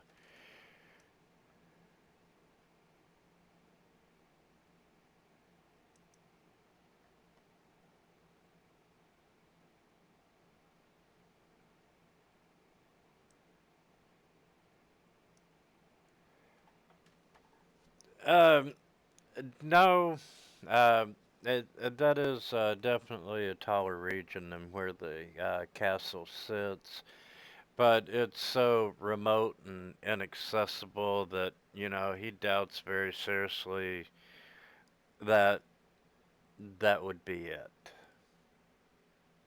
All right. Pleasure talking to you. And you know it does talk about where the stone is alive. Hmm. You know, if it was like the mountains, you know, the rocks are alive. Or there's a beautiful sculpture up there. All right, Eh, cool. yeah, he personally doesn't know anyone that's ever really ventured that way. So, you end up breaking camp, or you set up camp for the night, set your watches. It's a little easier with, you know, having 4 people on watch, so you get a little bit more sleep. Maybe we should stop sleeping at this location.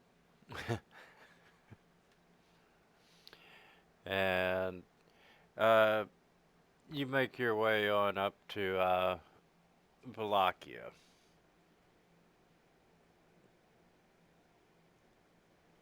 And, Oh, the next morning when you break camp headed toward Wallachia, it's raining and this miserable place has just gotten even more miserable. And, you know, you arrive at Wallachia a lot later than what you expected.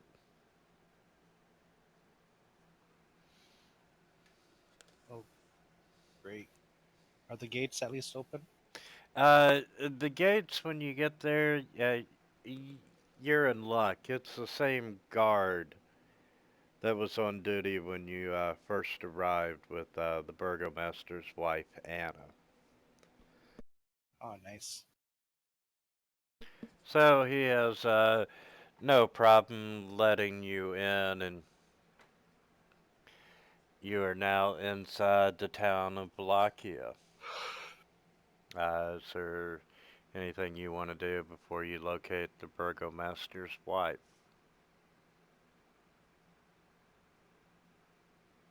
Uh, we can't. Oh, I like to warn the father that we're currently not allowed to go to the church He here. And can. no, he can, yes, but it'd be best if he did not bring us up. And with that, I'd probably just goes to the burgomaster's wife. I don't see anything else. Okay, and Donovich says, "I understand, my son. We've all had our transgressions in the past." And so you head toward the inn where Anna was staying,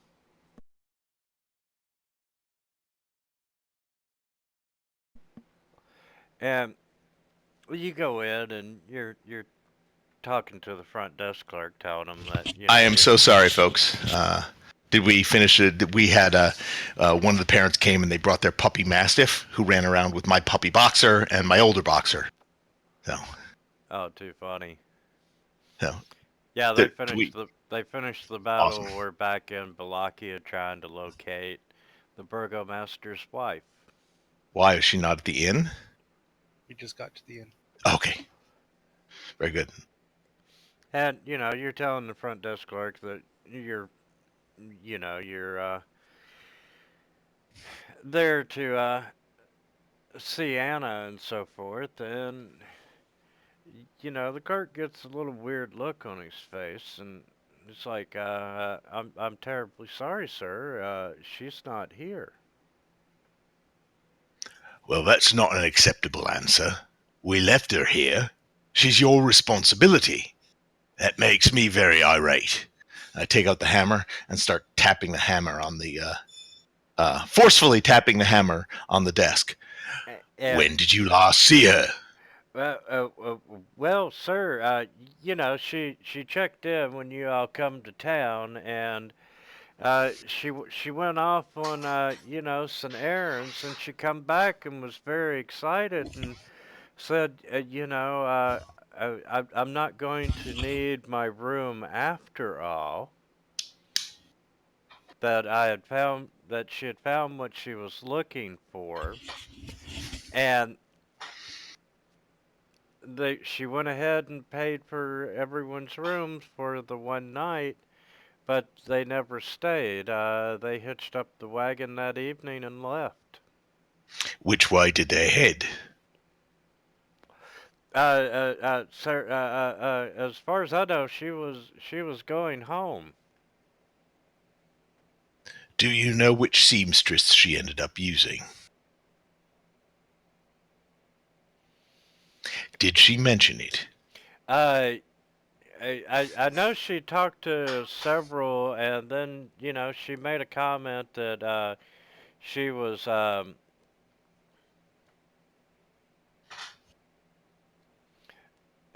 going to meet the Baroness, who's the wife of Balakia's burgomaster, Lydia.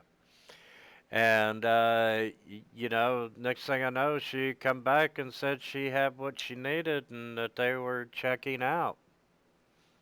And they got in their wagon and left. Oh, all right. We may have to stop off at the Burgomaster.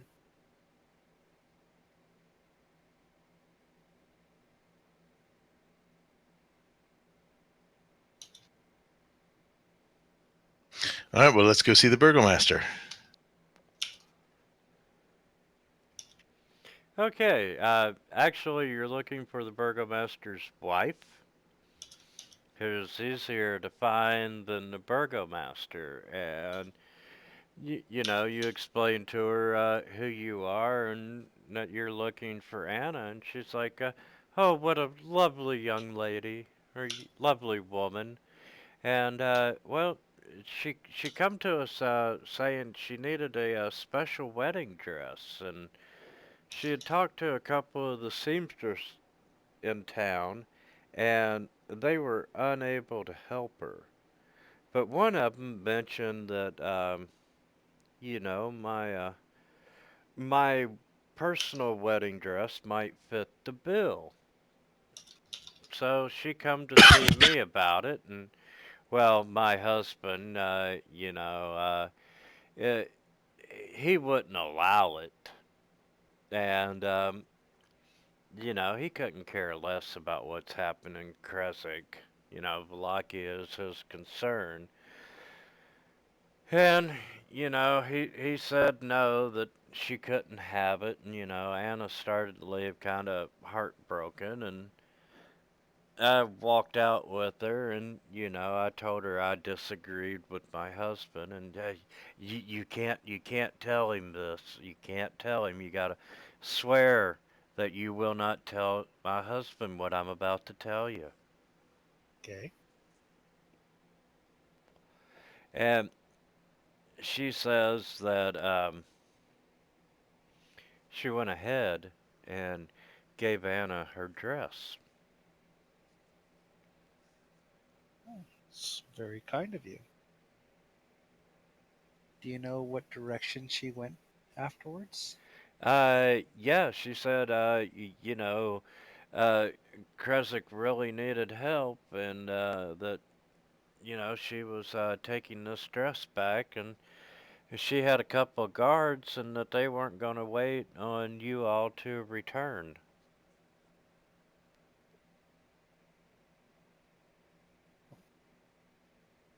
Thank you for the somewhat useful information. It looks like we have a long night ahead of us.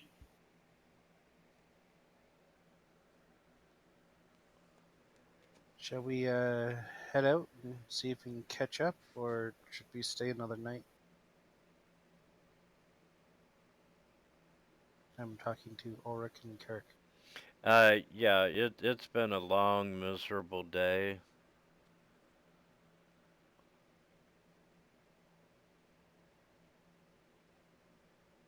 Yeah. Okay, both guests gone. I'm back. Whew. So I take it we don't want to overexert ourselves, so we might as well try and find an inn. So long as they have some of that weak ale, what tastes like wine. Gotcha. And I guess I'll say my farewell to the lady, and we'll head off to a tavern.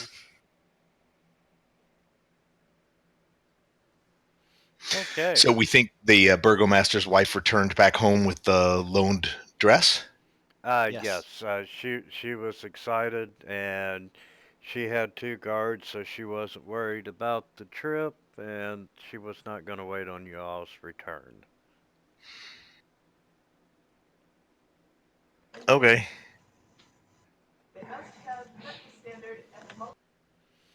Okay, so you all spend the night in Wallachia and head out to Kresik. All right. I'm going to take a quick restroom break. Sorry. No problem. All right. We'll enjoy a nice breakfast of pancakes in the morning. Pancakes.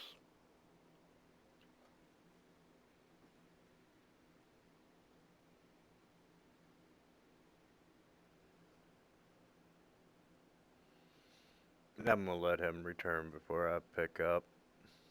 Hmm. Pancakes. I can't say no to pancakes. I think I'm gonna have some for lunch. I think I have to go out and, after we finish, go to the supermarket. Because I'm cooking tonight. My wife works on Sundays. Well, this Sunday and future Sundays. Actually, next weekend, Memorial Day weekend, I think we're going to be down in the Florida Keys. So, Hey, I actually know about a holiday before it happened.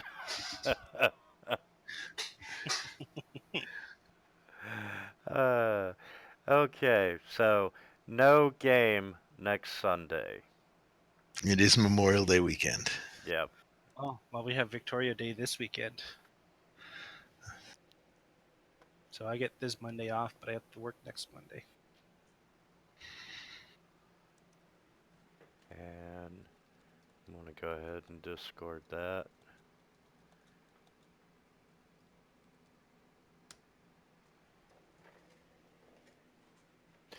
Yeah, I found out, it was Mother's Day like 30 Day minutes of. prior to the game. It's like, fuck.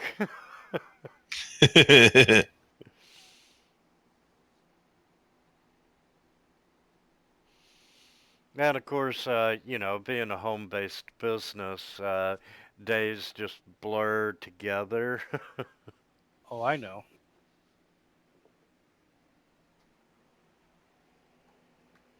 But hey, I'll take that any day versus going back into the corporate world.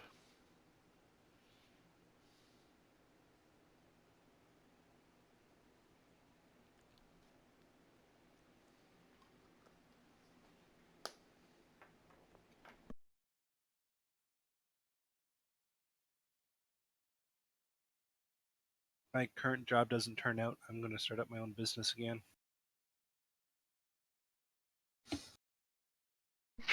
Sorry, I have a team.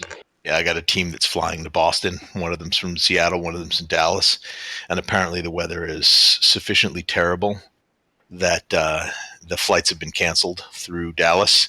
So I have a team that's supposed to show up on site tomorrow at a client, and they may not make it until tomorrow. So trying to coordinate that stuff. No. Weather happens. Yes, it does. Okay, you end up,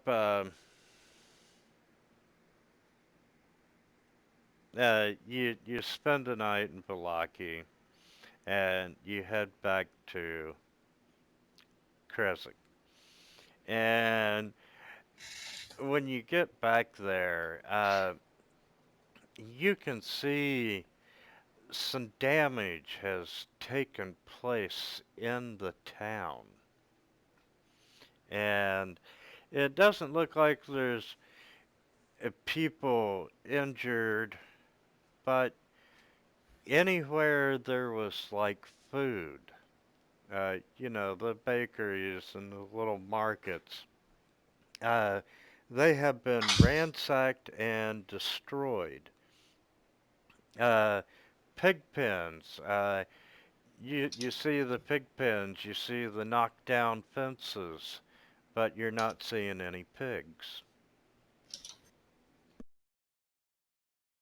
Oh, this is not good. What happened here? We left it and the place was a shithole, but it was a stable shithole. It was livable. I'm going to grab the nearest random commoner walking by and say, "Right, what? What happened here?" uh, are you going to the burgomaster to find that out? Yeah, and make sure his wife made it back okay. Okay, when you first appear, uh, the Burgomaster looks at you and he instantly flies into a rage. Where the hell have you all been? Where's my wife? We were about to ask you the same question. She left town with her guards and didn't wait for us. Very irresponsible, I might say. Likely your fault. Hey, don't you insult me. You Well, had a don't you insult me either. you had a job. So did you. Uh, Can someone just tell us what's going on? and he glances over at you, and he says that one of the commoners that was with his wife managed to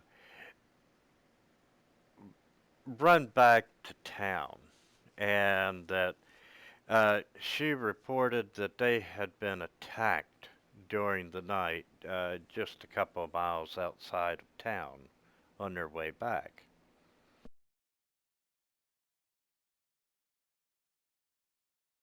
Have you And sent anyone to go look for her? as far as she knows, she was the only one that managed to escape.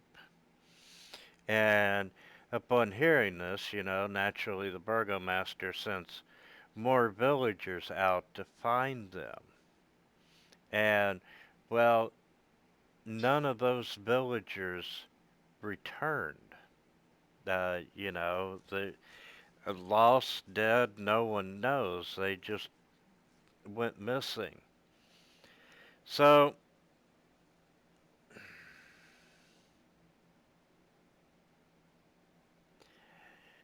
All right. Do we know what attacked them? the burgomaster, uh, he's telling you he was unable to risk any more lives. So, in desperation, he went to see the abbot to see if, there was something that, the abbot could do and, tell him that, please don't take it out on us, but, my wife is missing and apparently she had the dress and was on the way. And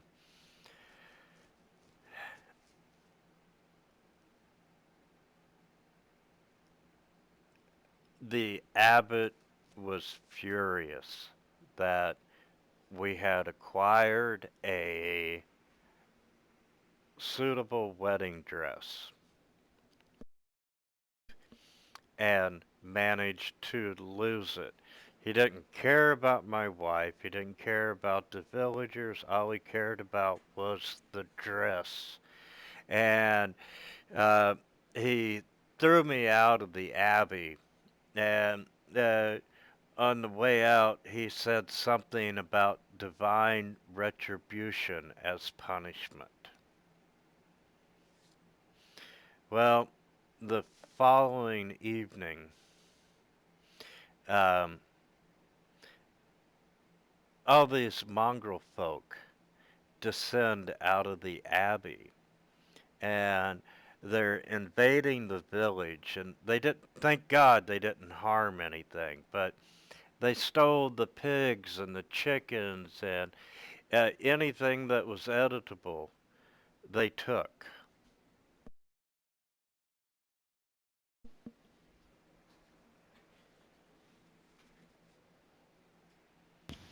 Who took them? The The Abbey. yeah, the mongrel folk that lived in the abbey. Right, well, we need to go get him back. In the meantime, your wife didn't come back to town. No. No. Is there anything you'd like to tell us about your relationship with your wife? You think it's an excuse? What are Well, you it does sound insinuating, suspicious. sir? I'm insinuating that your wife has moved on for somebody who's not an asshole. My wife's caravan that you were supposed to be guarding was attacked outside of town. Right, attacked by who? You, sir, have failed in your duty. Attacked by Joe? who? And let's see.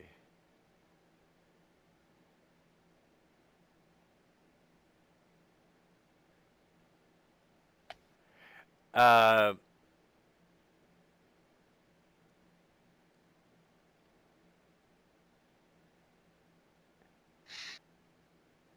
yeah, let's go with the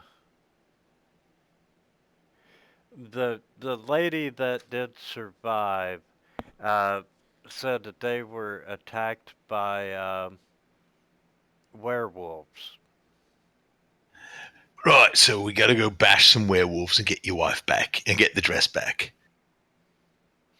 Uh, she doesn't know what happened to the dress, but she's pretty sure that everyone else in the party is dead.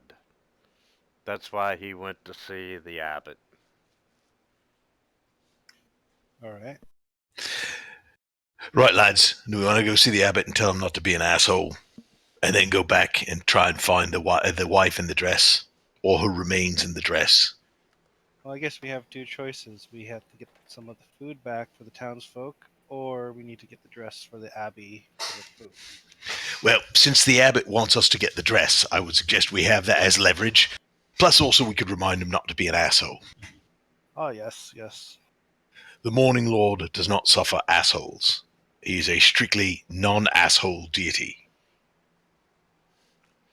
And while you all are having this conversation, uh, there's a knock on the door, and the burgomaster's like, "What now?" And he walks over and opens the door, and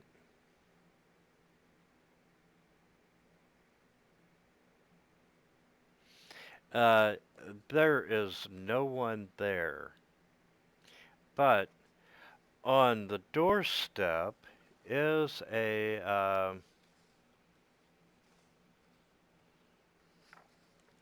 sealed letter that is addressed to you guys. Which one of us? Like, band Uh, of dashing brave adventurers? uh, Or yes. Ulrich? Or, oh. Well, to, band to the of dashing brave adventurers, it's obviously not you. I look at the Burgermeister and yeah, hand it to Ulrich. uh, uh, to the the adventurers currently terrorizing Barovia. But uh, by now, it's got the same seal on it that the letter that brought you to Barovia had on it. And you open it up, and it reads, I have an image of that.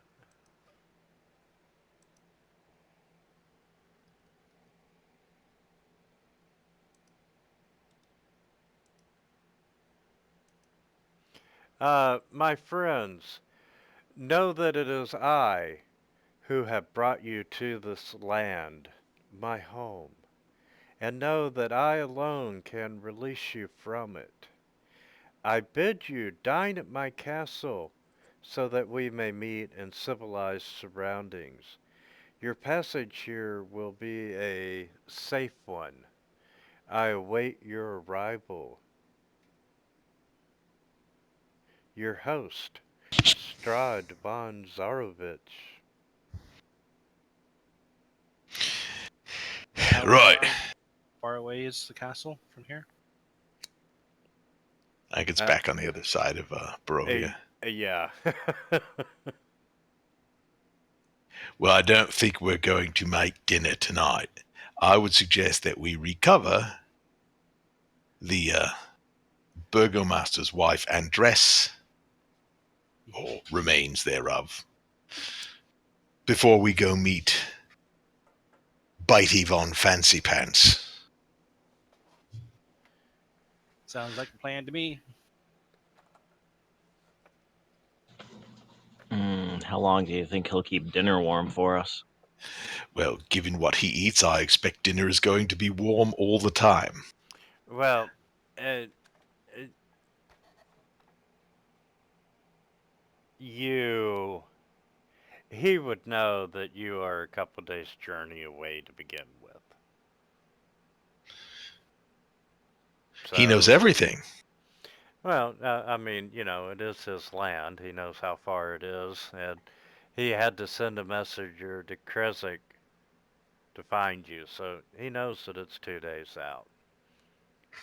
All right. Well, I also see there's no date on this, so it's just a dinner. Oh, we Yeah, should cash that in as a distraction, and then kill him. Mm-hmm. Good. Good. Yeah. yeah, it's an open invitation for when you make it to the castle. Too bad they don't have photocopiers, so we could get everyone one and ruin him economically. I'll look at the burgomaster. You would like to go too, wouldn't you? I'll pass on that one. All right, so first we go pay a visit to the abbot and tell him not be a toe rag. Then we come back and we go find the werewolves and we hit them very hard and bring back the burgomeister's wife or pieces of her and the dress or pieces of it. Right? I can't see why we can't just go for the remains now. Well, Uh, that's true. The abbot is an Right. asshole. yeah. And if you find the dress, it'll might make him a little less of an asshole. I doubt that very highly. I'm sure the people here can survive a day or two without food. Um, Burgomeister, do you have any silver that we could use to treat our weapons?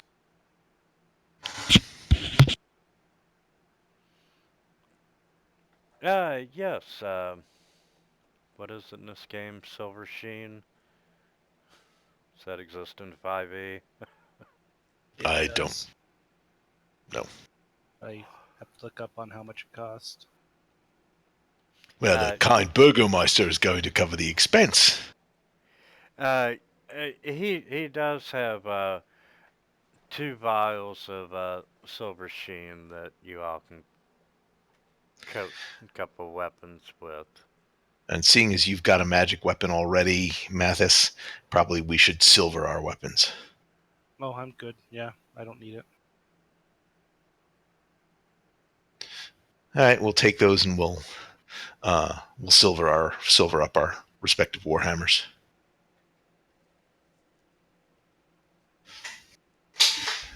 Okay.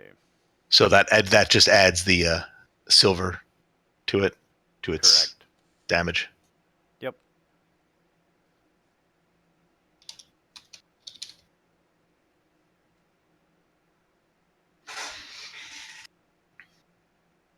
Do I have to put that before or after bludgeoning? Or can I put it after? It's comma and Silver. then comma silver. Yeah.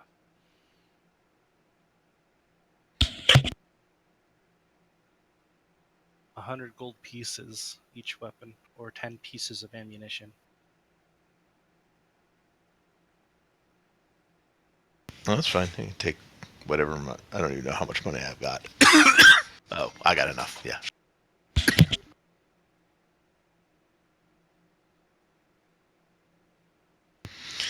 Subtracted 100 gold pieces from my inventory. Okay. That's a large amount of gold. You get directions from the burgomaster. You talk to the surviving witness, and she's like they were just riding, and it was getting late that they had left town much later than what they should have, and they were just setting up camp when they were attacked, and she was able to flee during the attack, but she's pretty sure that, no one survived. And, of course, the burgomaster has sent out other villagers, but, they haven't returned. So, All right. you all get directions and you leave Kresik and you start headed back toward Wallachia. And, it's about a couple miles down the road. Um, Lake Bartok.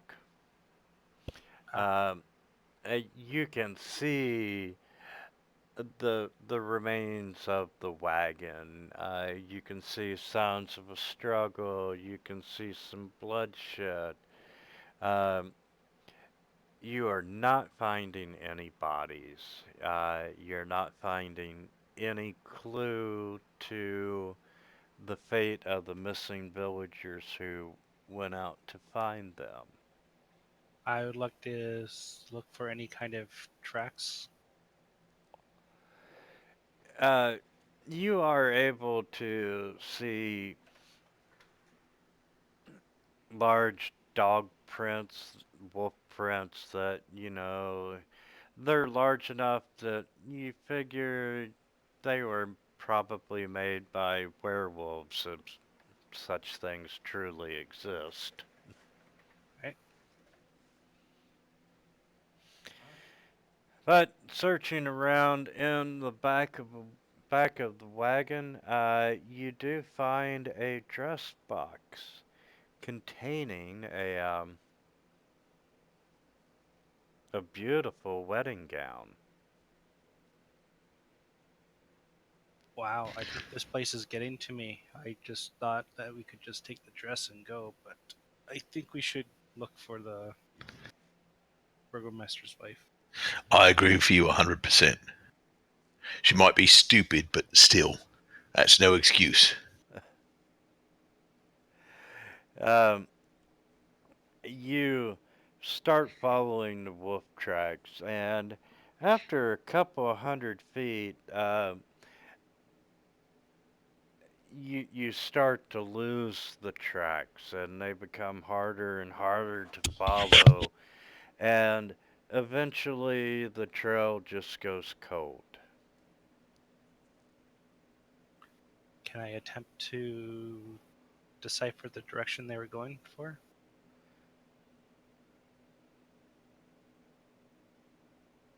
with a survival roll? Uh, they are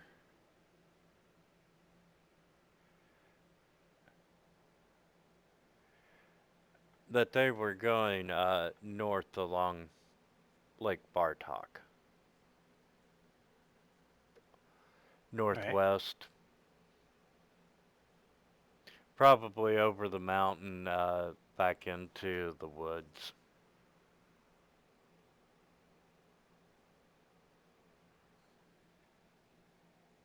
So we've lost the trail. Should we try and press further? Yes, if they're werewolves, they'll find us eventually.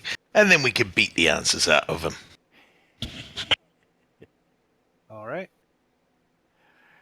And Okay, you press on further into the woods and going up along Lake Bartok, and it's starting to get darker now, and you still haven't picked up any clue or clear sign that you're on the right path.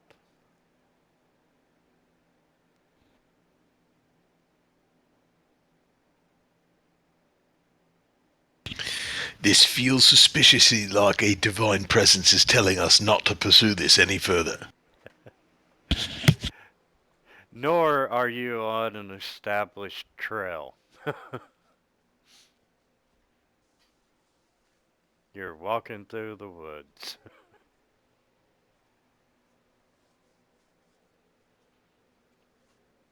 What is the advantage we get out of this? Well, I mean, she was entrusted to us. Whether or not she made the right decision, if we cannot find any closure, the Burgomeister will doubtless resent us, which, frankly, I don't really care about if we get out of this hellscape, but it could make life more difficult if he's, by some bizarre stretch of the imagination, popular with his people. And if the odd chance we can't get out of here, the more, no, sorry, the fewer enemies, usually the better. So, shall we just flip a coin? Right, flip it. I take out a gold piece, flip it in the air. Odds or evens? I call odd.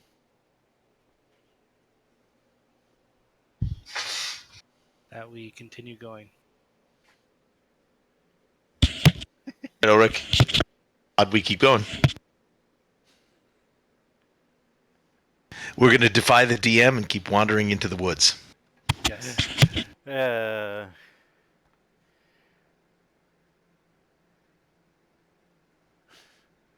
okay, gentlemen. You have officially reached the end of my prepared material. All right. All right. See you in 2 weeks. We will pick up in 2 weeks with a werewolf battle. Woohoo! All right. Werewolf fight. These are always fun, right? Well, at least we got silver weapons. I have a short sword. And hopefully a full party next week. That would be helpful. Magic would be right useful. Yeah. Gonna grab a new forest map. All right, gentlemen. Y'all have a great week, great holidays, and we'll see you in 2 weeks. I'll see you in 2 weeks. See you All then. right. See you guys.